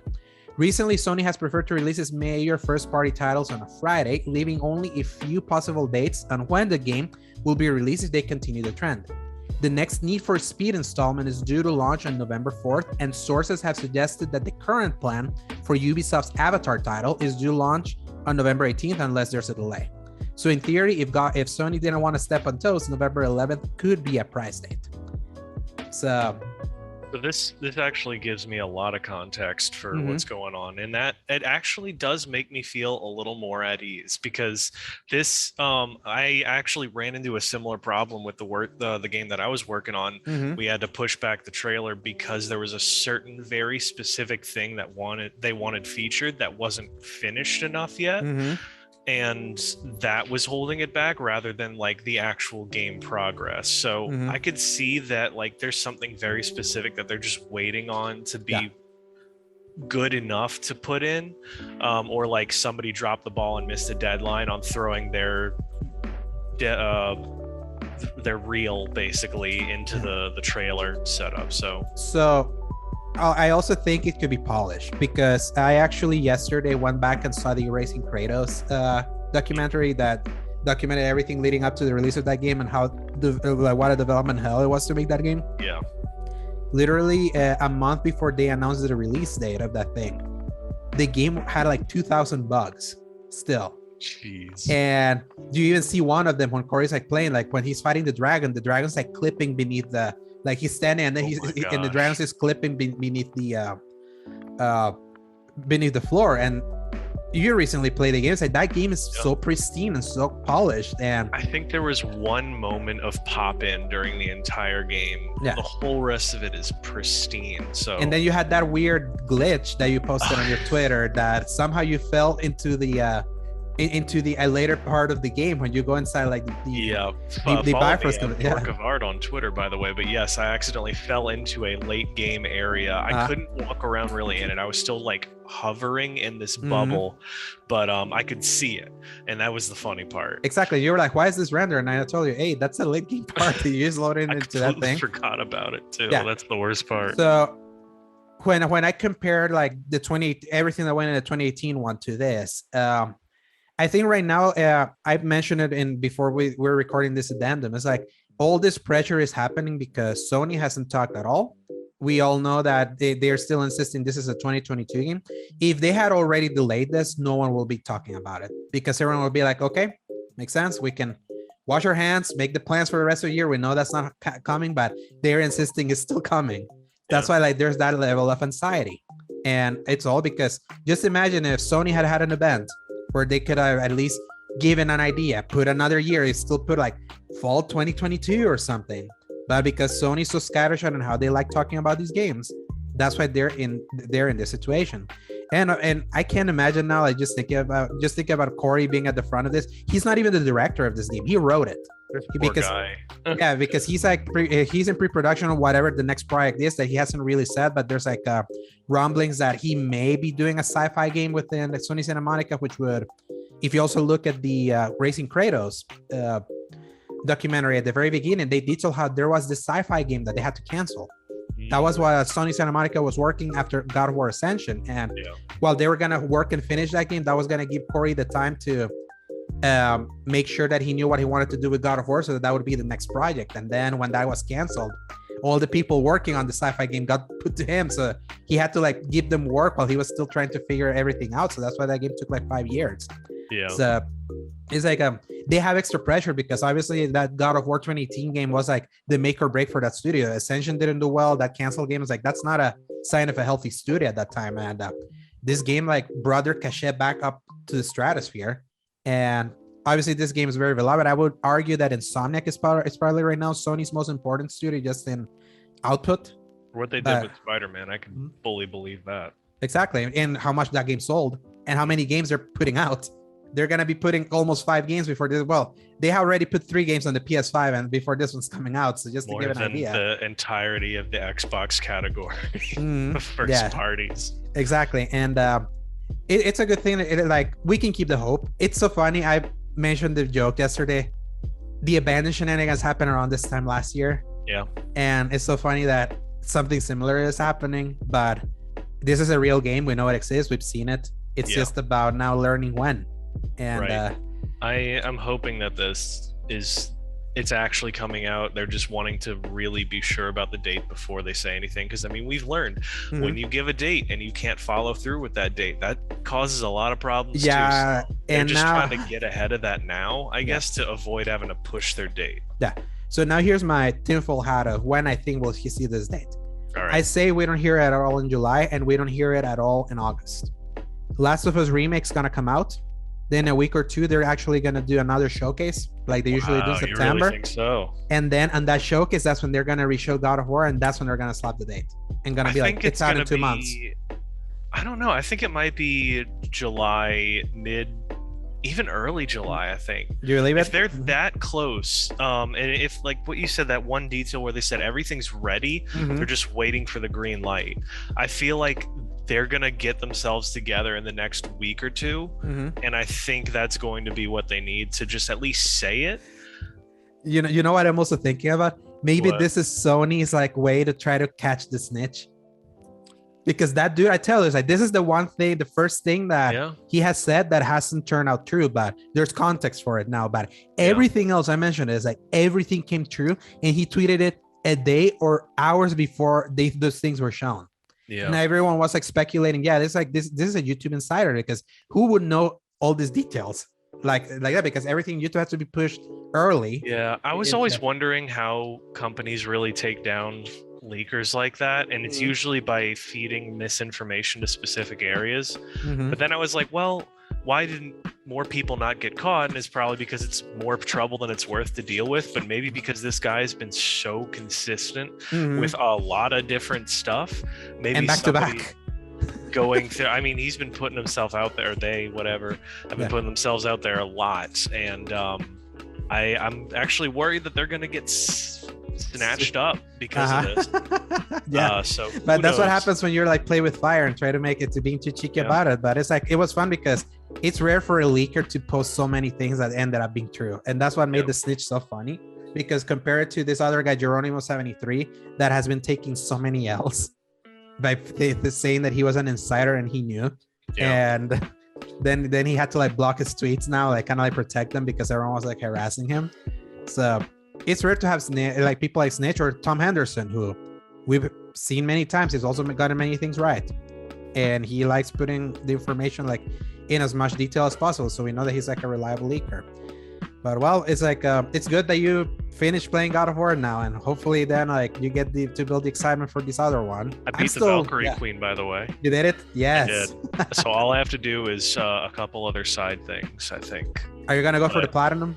I don't know. It depends on whenever I'm done with the side quests. If I look at it and it's doable enough, I might. But I could also jump into other stuff. Yeah, you should be able to now, because the Valkyrie Queen should have given you the trophy and all those trophies also. The only one that could be annoying is some collectible stuff. The Odin birds. There are like 50 of them. I've gotten only like 15 or something. So there's a lot of them. That's it. I can see that be the one thing that how you don't platinum it, but oh well. So it's a good thing that we put the everyone will see the thumbnail. I'm glad that because that's how we all feel. But It is. and here we wait. Sony, you would save yourself the pain of so many of your fans if you would just openly talk about things. But that's our addendum, and now we're back to regular scheduled programming. Bye. And now we're cutting back from... Boy, I really hope it's a good thing. Yes, I really hope it is a good thing too. So enough God of War, Paul. Let's just hope, because we're like manifesting good energy after being playing through that. Number 2, because this is another thing that happened that was big this week. Despite missing the big announcement week that was the Summer Game Fest and its adjacent showcases, as previously reported by Alana Pierce and Video Games Chronicle, Nintendo did end up having a Nintendo Direct in the final week of June, a day earlier than reported. However, as amended by BGC 2 days before it came out, the Nintendo Direct ended up being a Nintendo Direct Mini featuring their third-party partners. The first Mini of this kind since the last one back in March 2020. Here are some of the big announcements to come from it. Persona 3 Portable, Persona 4 Golden, and Persona 5 Royale are actually finally coming to Nintendo Switch. Persona 5 Royale launches next to the Xbox version on October 21st. Capcom unveils the Mega Man Battle Network Legacy Collection that's releasing in 2023 and coming as a full volume collection physically and 2 separate digital collections. It includes all 10 Mega Man Battle Network games. That's a lot. I didn't even realize they had that many. Me neither. And I'll tell you, when we go back to it, I'll tell you why. Detective game Lorelei and the Laser Eyes from Annapurna is a console launch exclusive for the Switch in 2023. This was like a Persona-looking game that was like a detective thing that had like an interest in art style, so that's exclusive for them. Blank, a black and white console exclusive that features a fawn and a wolf cub. That our friend Zach, he made the joke of it takes 2 wood. Remember that he makes that? Yeah. It's out in 2023. Portal and Portal 2 launch on Nintendo Switch in the Portal Companion Collection that's available right now. It released immediately after that thing ended. Nier Automata is officially coming to Nintendo Switch on October 6, 2022. It will run at 1080p 30 in docked mode and 720p handheld mode, and comes with all the DLC. Konami announced a Super Bomberman R2, sequel to their Bomberman launch game, and it includes a 64-player battle royale. Mario & Rabbids Sparks of Hope gets an official release date of October 20. In addition, Ubisoft is streaming more gameplay for this game today. It probably already happened. PS1 classic Pac-Man World is getting a remake and releases on August 26 for Nintendo Switch, other consoles, and PC. Sonic Frontiers is coming to the Nintendo Switch day and date, with the other consoles still scheduled for 2022 and showcasing some of the game's linear levels. And Square Enix announces a new simulation RPG called Harvestella, releasing on PC and Switch in November 4, 2022. There were a bunch of other stuff, but I thought this was the big ones from this Direct. Overall, as for the Nintendo Direct Mini featuring their third-party partners, this was good. Yeah. Because at least at the very end, they kind of set expectations. They were like, it's a mini, it's about third-party stuff. Don't ask. And here's what's funny. Both Nintendo and Sony did third-party showcases and set the right expectations, and people are walking out of these more positive than usual. So, shocking. Yeah, and shocking. The more communication leads to less disappointment. Exactly. Whoa. And also good announcements, because I'll tell you, it's like, even though Xbox may like just going over this one's like Xbox saying, Persona 3, 4, and 5 coming to Xbox, that was a big deal for them. However, Nintendo Switch has been like the platform. A lot of people are like, you should put those on Switch. Those are the kind of games that are made for the Switch. Look at like Persona 3 and 4 were PSP and Vita games. They were perfect for those systems. Why not put it in the handheld console that's big and hot right now? The one console where you put a freaking Smash Bros. Character there without having the main game there with Joker. Wow, that's a good point. Yeah, so that's why everyone was like, so Persona 5 is coming, right? This happened 4 years later. I know. Can you believe that? since it wasn't Smash. That was some major blue balls. For the poor Nintendo faithful. I remember I was at a midnight release for something, and then there was a bunch of geeky guys all playing Smash Bros. Together and watching that. They were like, Joker's in Smash! Like shouting it through the Dude, it was literally, they announced Joker was coming to Smash the day of Smash release. that Thursday night because that was the Game Awards. That's when they announced Joker. That's what it was. Yes. Okay. Because I couldn't even remember what I was there for. And it was funny because all I heard was Jokers in Smash, so I thought like they literally put Batman's Joker in. And I was like, that's dumb. Yeah. Why would you put him in there? And then later on, I was like, oh, that's much better. Yeah, okay. because I remember, here's what happened, because I was already here, but I was still always texting with her friend PJ. Yeah. His friend Jordan got the game early because I don't know if it was the Walmart that broke street date or if it was their GameStop that broke street date, but they got it earlier on that Thursday, so they were like playing it together already. Nice. And then I texted PJ, hey, Joker from Persona is in Smash. And I was told from like the friends that were there together playing Smash that he flipped the F out. He was like screaming that Joker was in Smash. So I wish I had been there to see that because he doesn't care about the Game Awards. He like PJ absolutely hates having to sit through like long presentations. He's been too like conditioned by the small Nintendo Directs to like I saw that in their reaction to the Xbox thing. At an hour and 30, I thought that was fine, but he was like, yeah, this is too long. But it's like, yeah, this is a conference, but his mind is like that. But it was funny that I broke that to him. That's the ADHD brain talking on that one. I know very well because that's what my wife is. And I'm like, okay, cool, hour and 30, easy. And she's like, I can't watch more than 30 minutes. Yeah, I'll say this. I own Persona 5 Royal. I also own the Persona 5 on PS4. I might buy this on Switch because really? because I always said turn-based games work great on a handheld. That's a good point. So I feel this could be, especially I heard how long Persona 5 is. I think this will be better to like have like in a handheld because here's what's funny. It's also coming to Steam Deck. So it's coming to two handhelds. Yeah, so that's a good the point people that go to Steam Deck route, they're going to have that. And now the people that have Switches, they're going to have that. So, but this Capcom collection, Paul, is like 10 different Mega Man Battle Network games. So Capcom is killing it. Yeah, they are the kings of the collections because they don't just release collections; they release them in a way that actually celebrates the games. And they just did the fighter one, the fighting game collection as this well week. So and had a bunch of, I think it has like 10 fighting games also. So it's like it's a ton of like really obscure ones that a lot of people have never heard of, but the few that have are like going nuts right now about it. So it's like, oh, power to them. And this one's coming to Switch and PS4, but I tell you, this will be perfect for the Switch because these were Game Boy Advance games and a bunch of DS games. And on top of that, you know what? There are 10 games because they did from Mega Man Battle Network 3 and forward, they started doing also like double versions, kind of like blue and red. That's gold. right. So there's like 5 main ones with each of them kind of being split. Yeah, and the other version, they're giving you that. So that's cool. Okay. For the Mega Man Battle Network, like faithful, being able to play it in a handheld like the Switch, and for the people that want to play that on PS4, that's great. What I was gonna ask. Was it gonna be multi-platform? And so just Switch.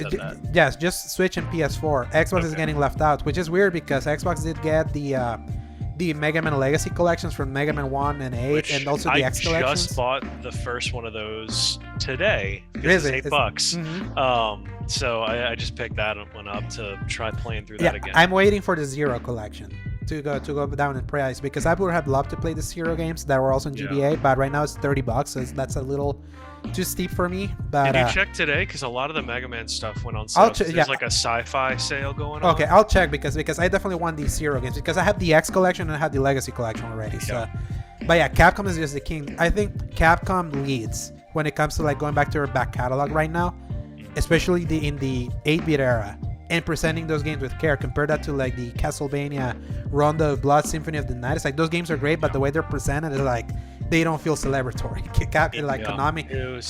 It wasn't until I think their Advanced collection that they were like, guys, it's such a big deal, yay! And then, like, sure enough, people. Yeah, the Advanced collection. Yeah, the Advanced collection was them learning from their mistake of the Requiem collection. Definitely.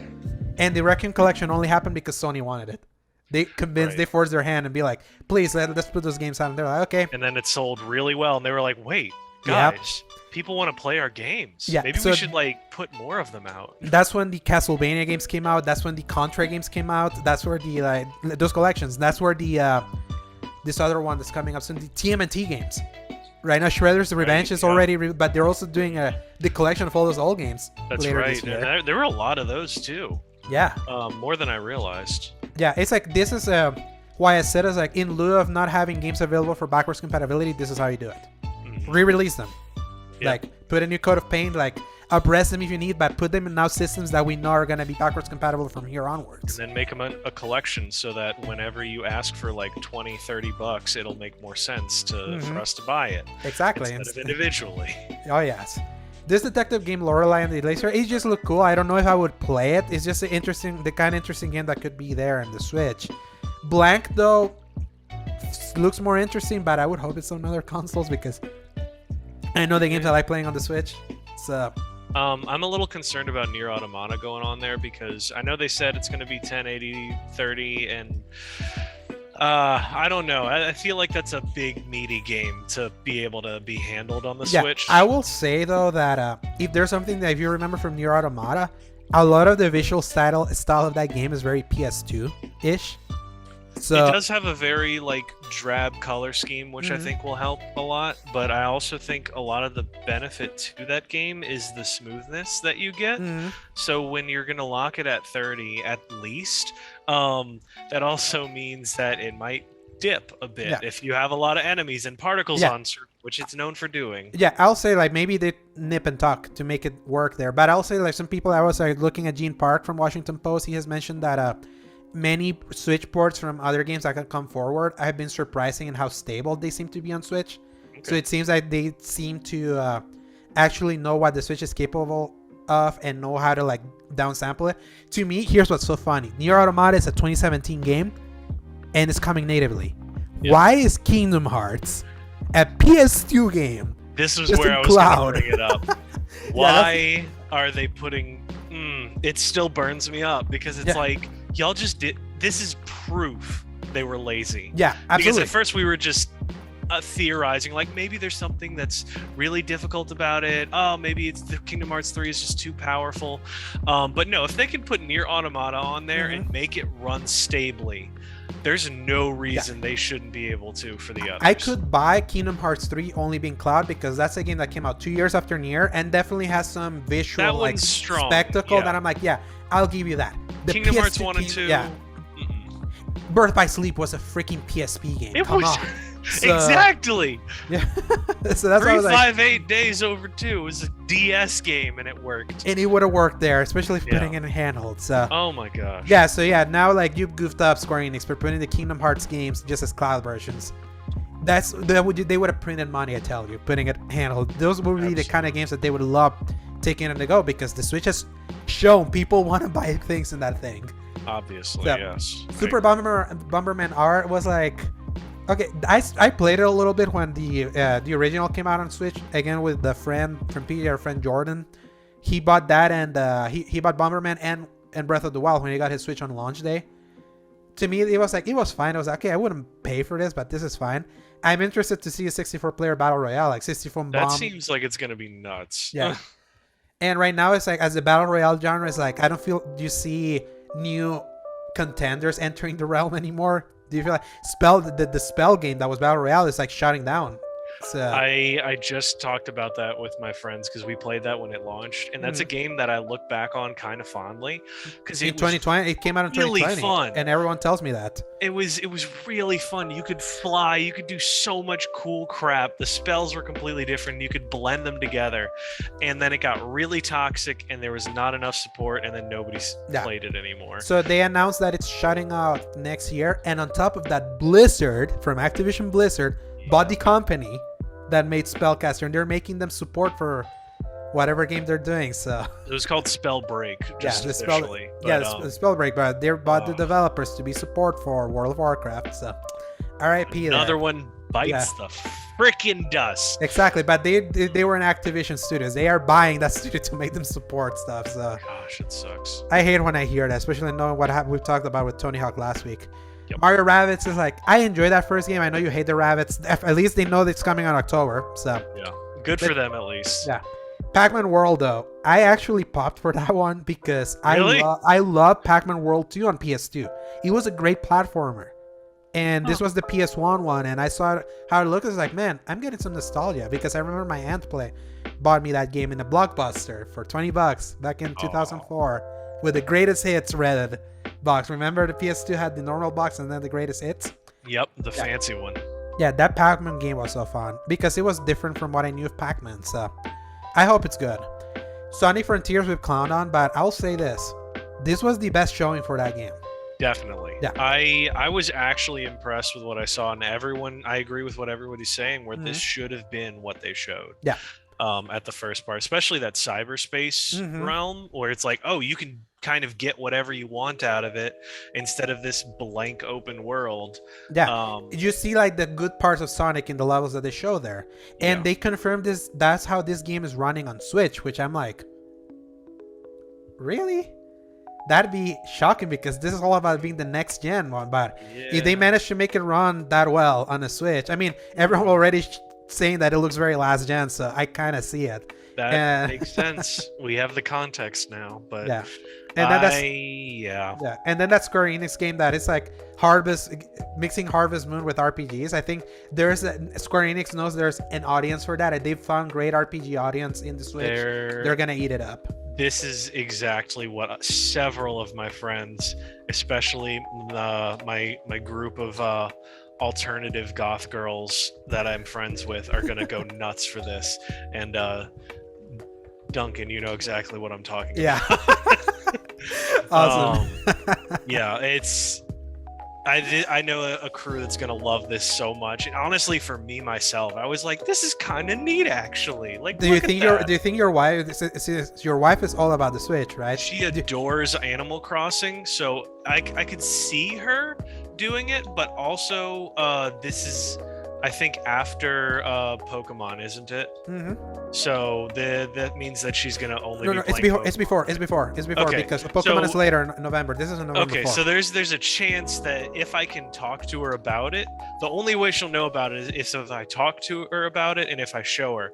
The only other one is I wish was Temtem for PS4. Yeah. I mentioned it to her and she was like, that sounds amazing. You should buy that. And it's never on sale. Yeah. Literally. It's like always $50, right? It is always $50. And it kind of makes me annoyed because I was like, I don't want to spend $50 on this. And I don't want to let my wife play my PS5. Yeah. Makes sense. Yeah. I'll say that because I didn't put it here, but do you remember that Animal Crossing style game from Disney theme parks? It's entering free to play early access earlier, like in September. So it's also on Switch. That could be something that she tries. Wait, what was it called? Oh yeah, I can't remember what it was, but it was basically Animal Crossing meets Disney. Yeah, you're right. Yeah, the Disney. That could be another one for her. That could be. I could definitely tell her about that one. I just she adores that like quaint, chill, build everything. She had a friend that like had literally everything on the DS version of Animal Crossing. Does she have Minecraft on Switch? No. She doesn't really play a lot as much as I wish she did because it costs energy for her, which she never has. Especially with the puppy. That I saw. Congrats, your puppy like passed the. What's the test that she passed? It was they called it puppy kindergarten, but basically it was like some basic levels of tricks and training, so for them to like not jump at people, not bite at people, not to bark or whatever that is. So every time I see your dog, I always fall in love because it's like this puffy brown like toy. He's like a dog-shaped Chewbacca. Yeah. That is small like a teddy bear. Was that intentional or it just so happened? It just so happened. Yeah. I knew she wanted a chocolate golden doodle because the golden doodles have that thing that like the Maltese the Shih Tzus kind of get, where there's like these tear things that look like blood almost, but whenever the dog is darker, then that doesn't show up as much. So it was sort of coincidence, and then I was like, oh my gosh, it's like a teddy bear Chewbacca. This is amazing. No, especially like that to me, yes, feels perfect, especially with the shirt you're currently wearing. So yes, and your love for Solo. That was the Nintendo Direct. I still say like, obviously most of these games are not for me, especially because I have come to accept that even though I play on everything, I know what I like playing on the Switch. If you're a Switch owner, you're eating good if you're only on Switch, because you know what exclusives are coming out this year. You know some of these third-party games. I think I understand why Nintendo didn't put a Direct, because I'm like, you know what? Like around this time last year when we got the Direct that gave us the the first look at the new Zelda, when we got Metroid Dread, the Wario game, and I don't remember what else was it, but it was a really good direct. We didn't know what their 2021 was. We know what their 2022 is, so that's why I was like, yeah, it makes sense what they did at Direct Mini right now, because after September, at least for first party, because even though Pokemon is Nintendo, it's weird that they don't treat Pokemon like as part of like their main directs, because they let Pokemon Company be the ones that they announce it. They say their announcements on their own. Yeah. I feel if people are expecting a real Nintendo Direct, they should wait for September. But I'll say this for like sticking with Nintendo, number 3. While there is still no news on when Nintendo is going to give more details about actual first-party things coming out, we know Xenoblade Chronicles 3 is in July, Splatoon 3 is in September, and Pokemon is in November. There are rumblings they have one more first-party ace in the hole. According to the ever-reliable Jeff Grubb, he relays word he's heard Nintendo's planning on releasing a remaster for the 2002 Nintendo GameCube masterpiece, Metroid Prime. He said he was told pretty definitively the game is coming out in time for Metroid Prime's 20th anniversary this November. Also, according to Grubb, Nintendo will likely re-release all 3 Prime titles for its modern platform, but Prime 1 is the only one of the 3 getting the big remaster treatment. This also brings into question, what about the other game that has a 20th anniversary the same year that would fill up and fulfill Nintendo's modus operandi of releasing a game of this franchise every year? You know what I'm talking about? You know about what I'm talking about, Paul? It rhymes with Mind Maker. Yeah. So it's funny to think that Nintendo GameCube released Super Mario Sunshine, Metroid Prime, and Zelda Wind Waker in 2002. They're all celebrating 20 years this year. Sunshine, we already got the collection, so it's like the people that got it, they have a great way to play it there. Too bad they can be bought now. Until March 31st, when they murdered Mario. Exactly, but they could probably find the physical copy of that like in the aftermarket for like $300. Oh gosh, I'm glad I bought it. I remember when, actually I can confirm because I re-listened to our episode when we did Metroid Dread conversation with PJ. I mentioned that Metroid. Not only that I could imagine they would do something with Metroid Prime for the 20th anniversary. Obviously, PJ, like when I mentioned PJ, tried to like undersell it in our in our chat, but I'm like, I actually really call it, and the best part, Jeff Grubb, another one of those reliable ones, is not the one saying it. We heard from the Mario collection from him. We heard about Mass Effect collection from him. We heard from that the Starfield was exclusive from him. We heard that the Jedi Fallen sequel called Jedi Survivor from him. He actually put the words Jedi Survivor. So it's like he clearly knows. He has connections. He actually has connections. And it's so funny, like bringing it back to, remember that Nintendo Direct Mini from late March 2020. He was the one that people were coming at him because we were reaching the end of March and there was like no Direct. Yeah. And I mentioned it in our chat that I went back to read our chat logs from 2020. It feels like reading a Fallout notepad. Apocalyptic log. Yes, from that time. I have those pictures still from everyone, like when he had said that he had heard of on that date, but the Direct happened the day after.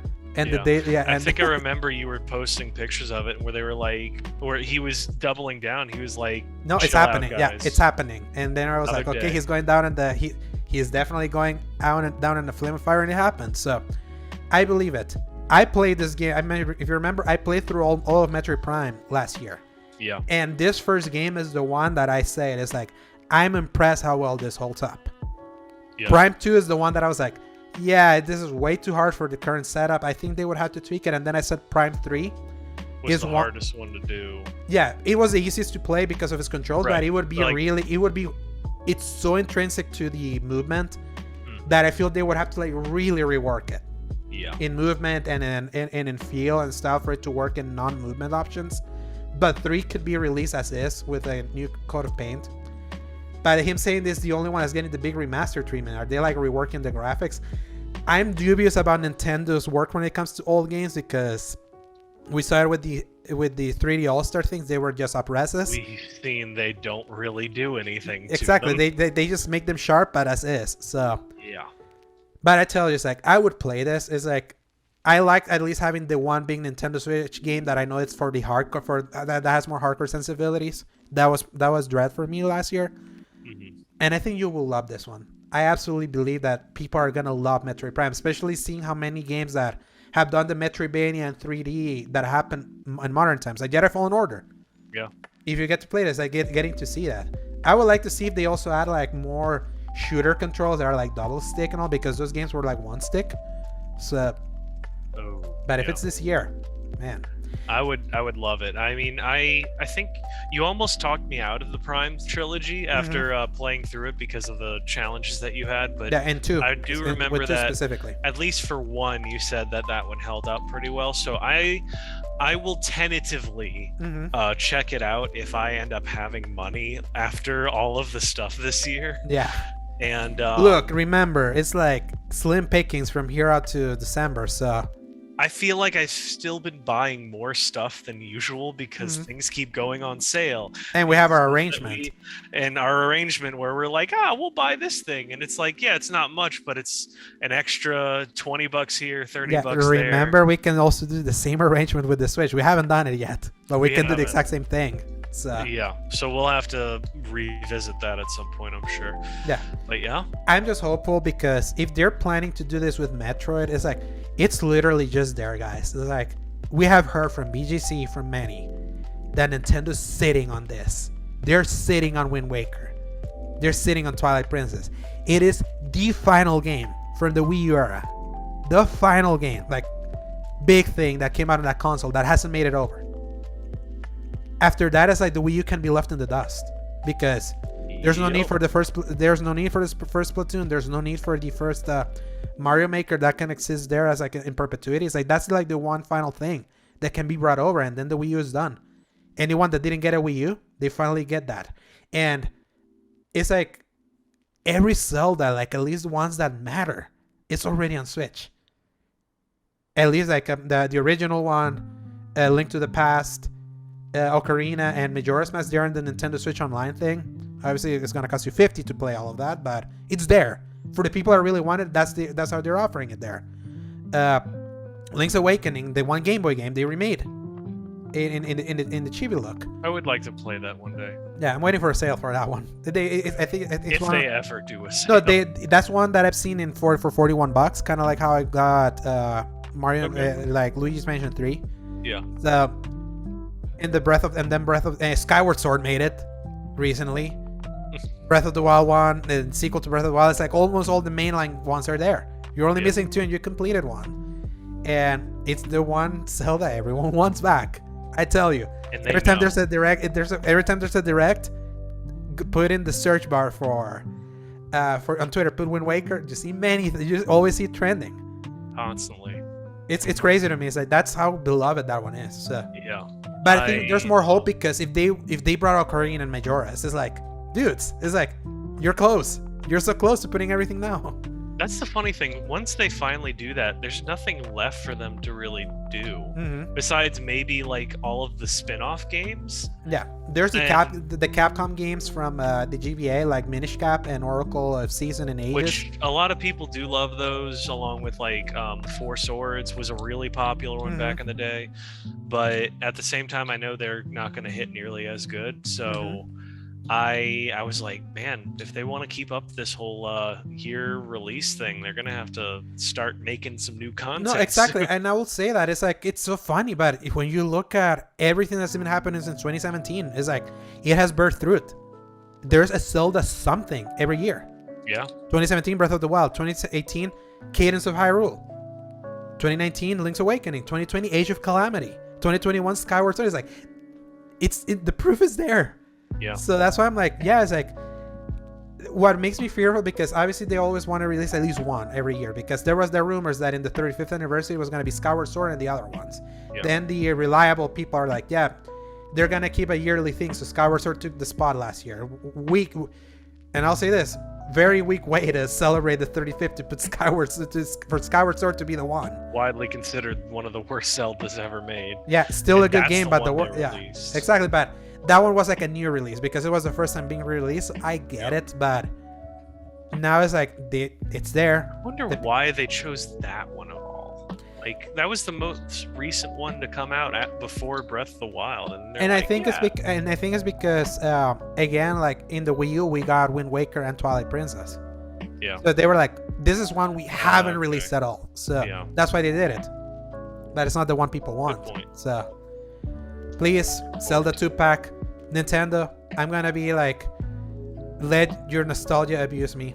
I don't care if you release Wind Waker and Twilight Princess separate for $60, I'll buy them. I just want all those games on Switch.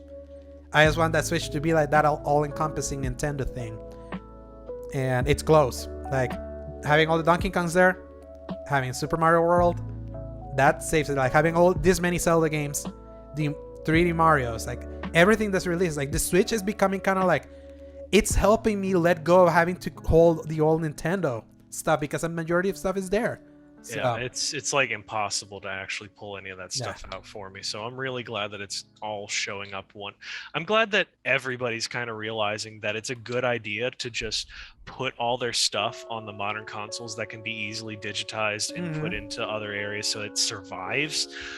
And they can make money. And they can. That's what's funny is that Nintendo's so scummy. It's like, dudes, there's an extra scummy way you can make more money. Like, just fulfill the desires. Oh well, at least we get Metroid. I'm hoping. Thank Jeff Grubb. You have being a very reliable source of info for us. Is like, just like Schreier, he hasn't really missed. Yeah. So, and with that, Paul, even though that was just three news stories, it was a lot. There was a lot, and we also had a lot to kind of unpack emotionally from our mutual God of War. Exactly. Revisit. So, and with that, Paul, we conclude. And where can people find you? As always, y'all can find me at Dork of Art on Twitter, where I've recently, I don't know if I said it on here, but I got paid for all of my work on the last video game that I did. Yeah, I know I said it in chat. Yeah, you said it in chat, but you hadn't really said that here. So I've officially been a character designer who has gotten paid for his work, so that feels really nice. But yeah, I post all my art on there, and that's where you can find all of that. Where can they find you all? They can find me at A_Drosegovia on Twitter. They can find me on Instagram at AlejandroSegovia93, which is where I post the episode links, and they can find my written stuff at thecriticalcorner.com, which still hasn't received a new post, but it's still slowly growing by itself, which is crazy. So with that, Paul, I'll see you online whenever I see you online. Let's hope for the best for tomorrow. And then I'll see you next week for the next recording. And thank you everyone that always listens to our show. We appreciate every single one of you. We're above 800 individual listens from the last time I checked, which was, we grew quick from episode, when we reached episode 15, we're at 700 there. So we're at, was it 800? Yeah, 800-ish. Yeah. So if it took us 700 for the first 50 and we're already at 800 with 50, I think today's episode 58. It's a lot of people listening in. Yeah, and we love you all. 50. Yeah. 58. I think it's 58. Yeah. So it's like, I'm just glad because we're doing it. We're doing it naturally. We're not paying for ads. So eventually we'll reach that point, but at least we know there's an audience there for our audio. YouTube could be better, but hey, we're put it there at least for people that want to see our mugs. So our ugly mug. But Paul, you have a great rest of your day, and everyone, remember, press X to play. Good night, everybody. Hasta luego.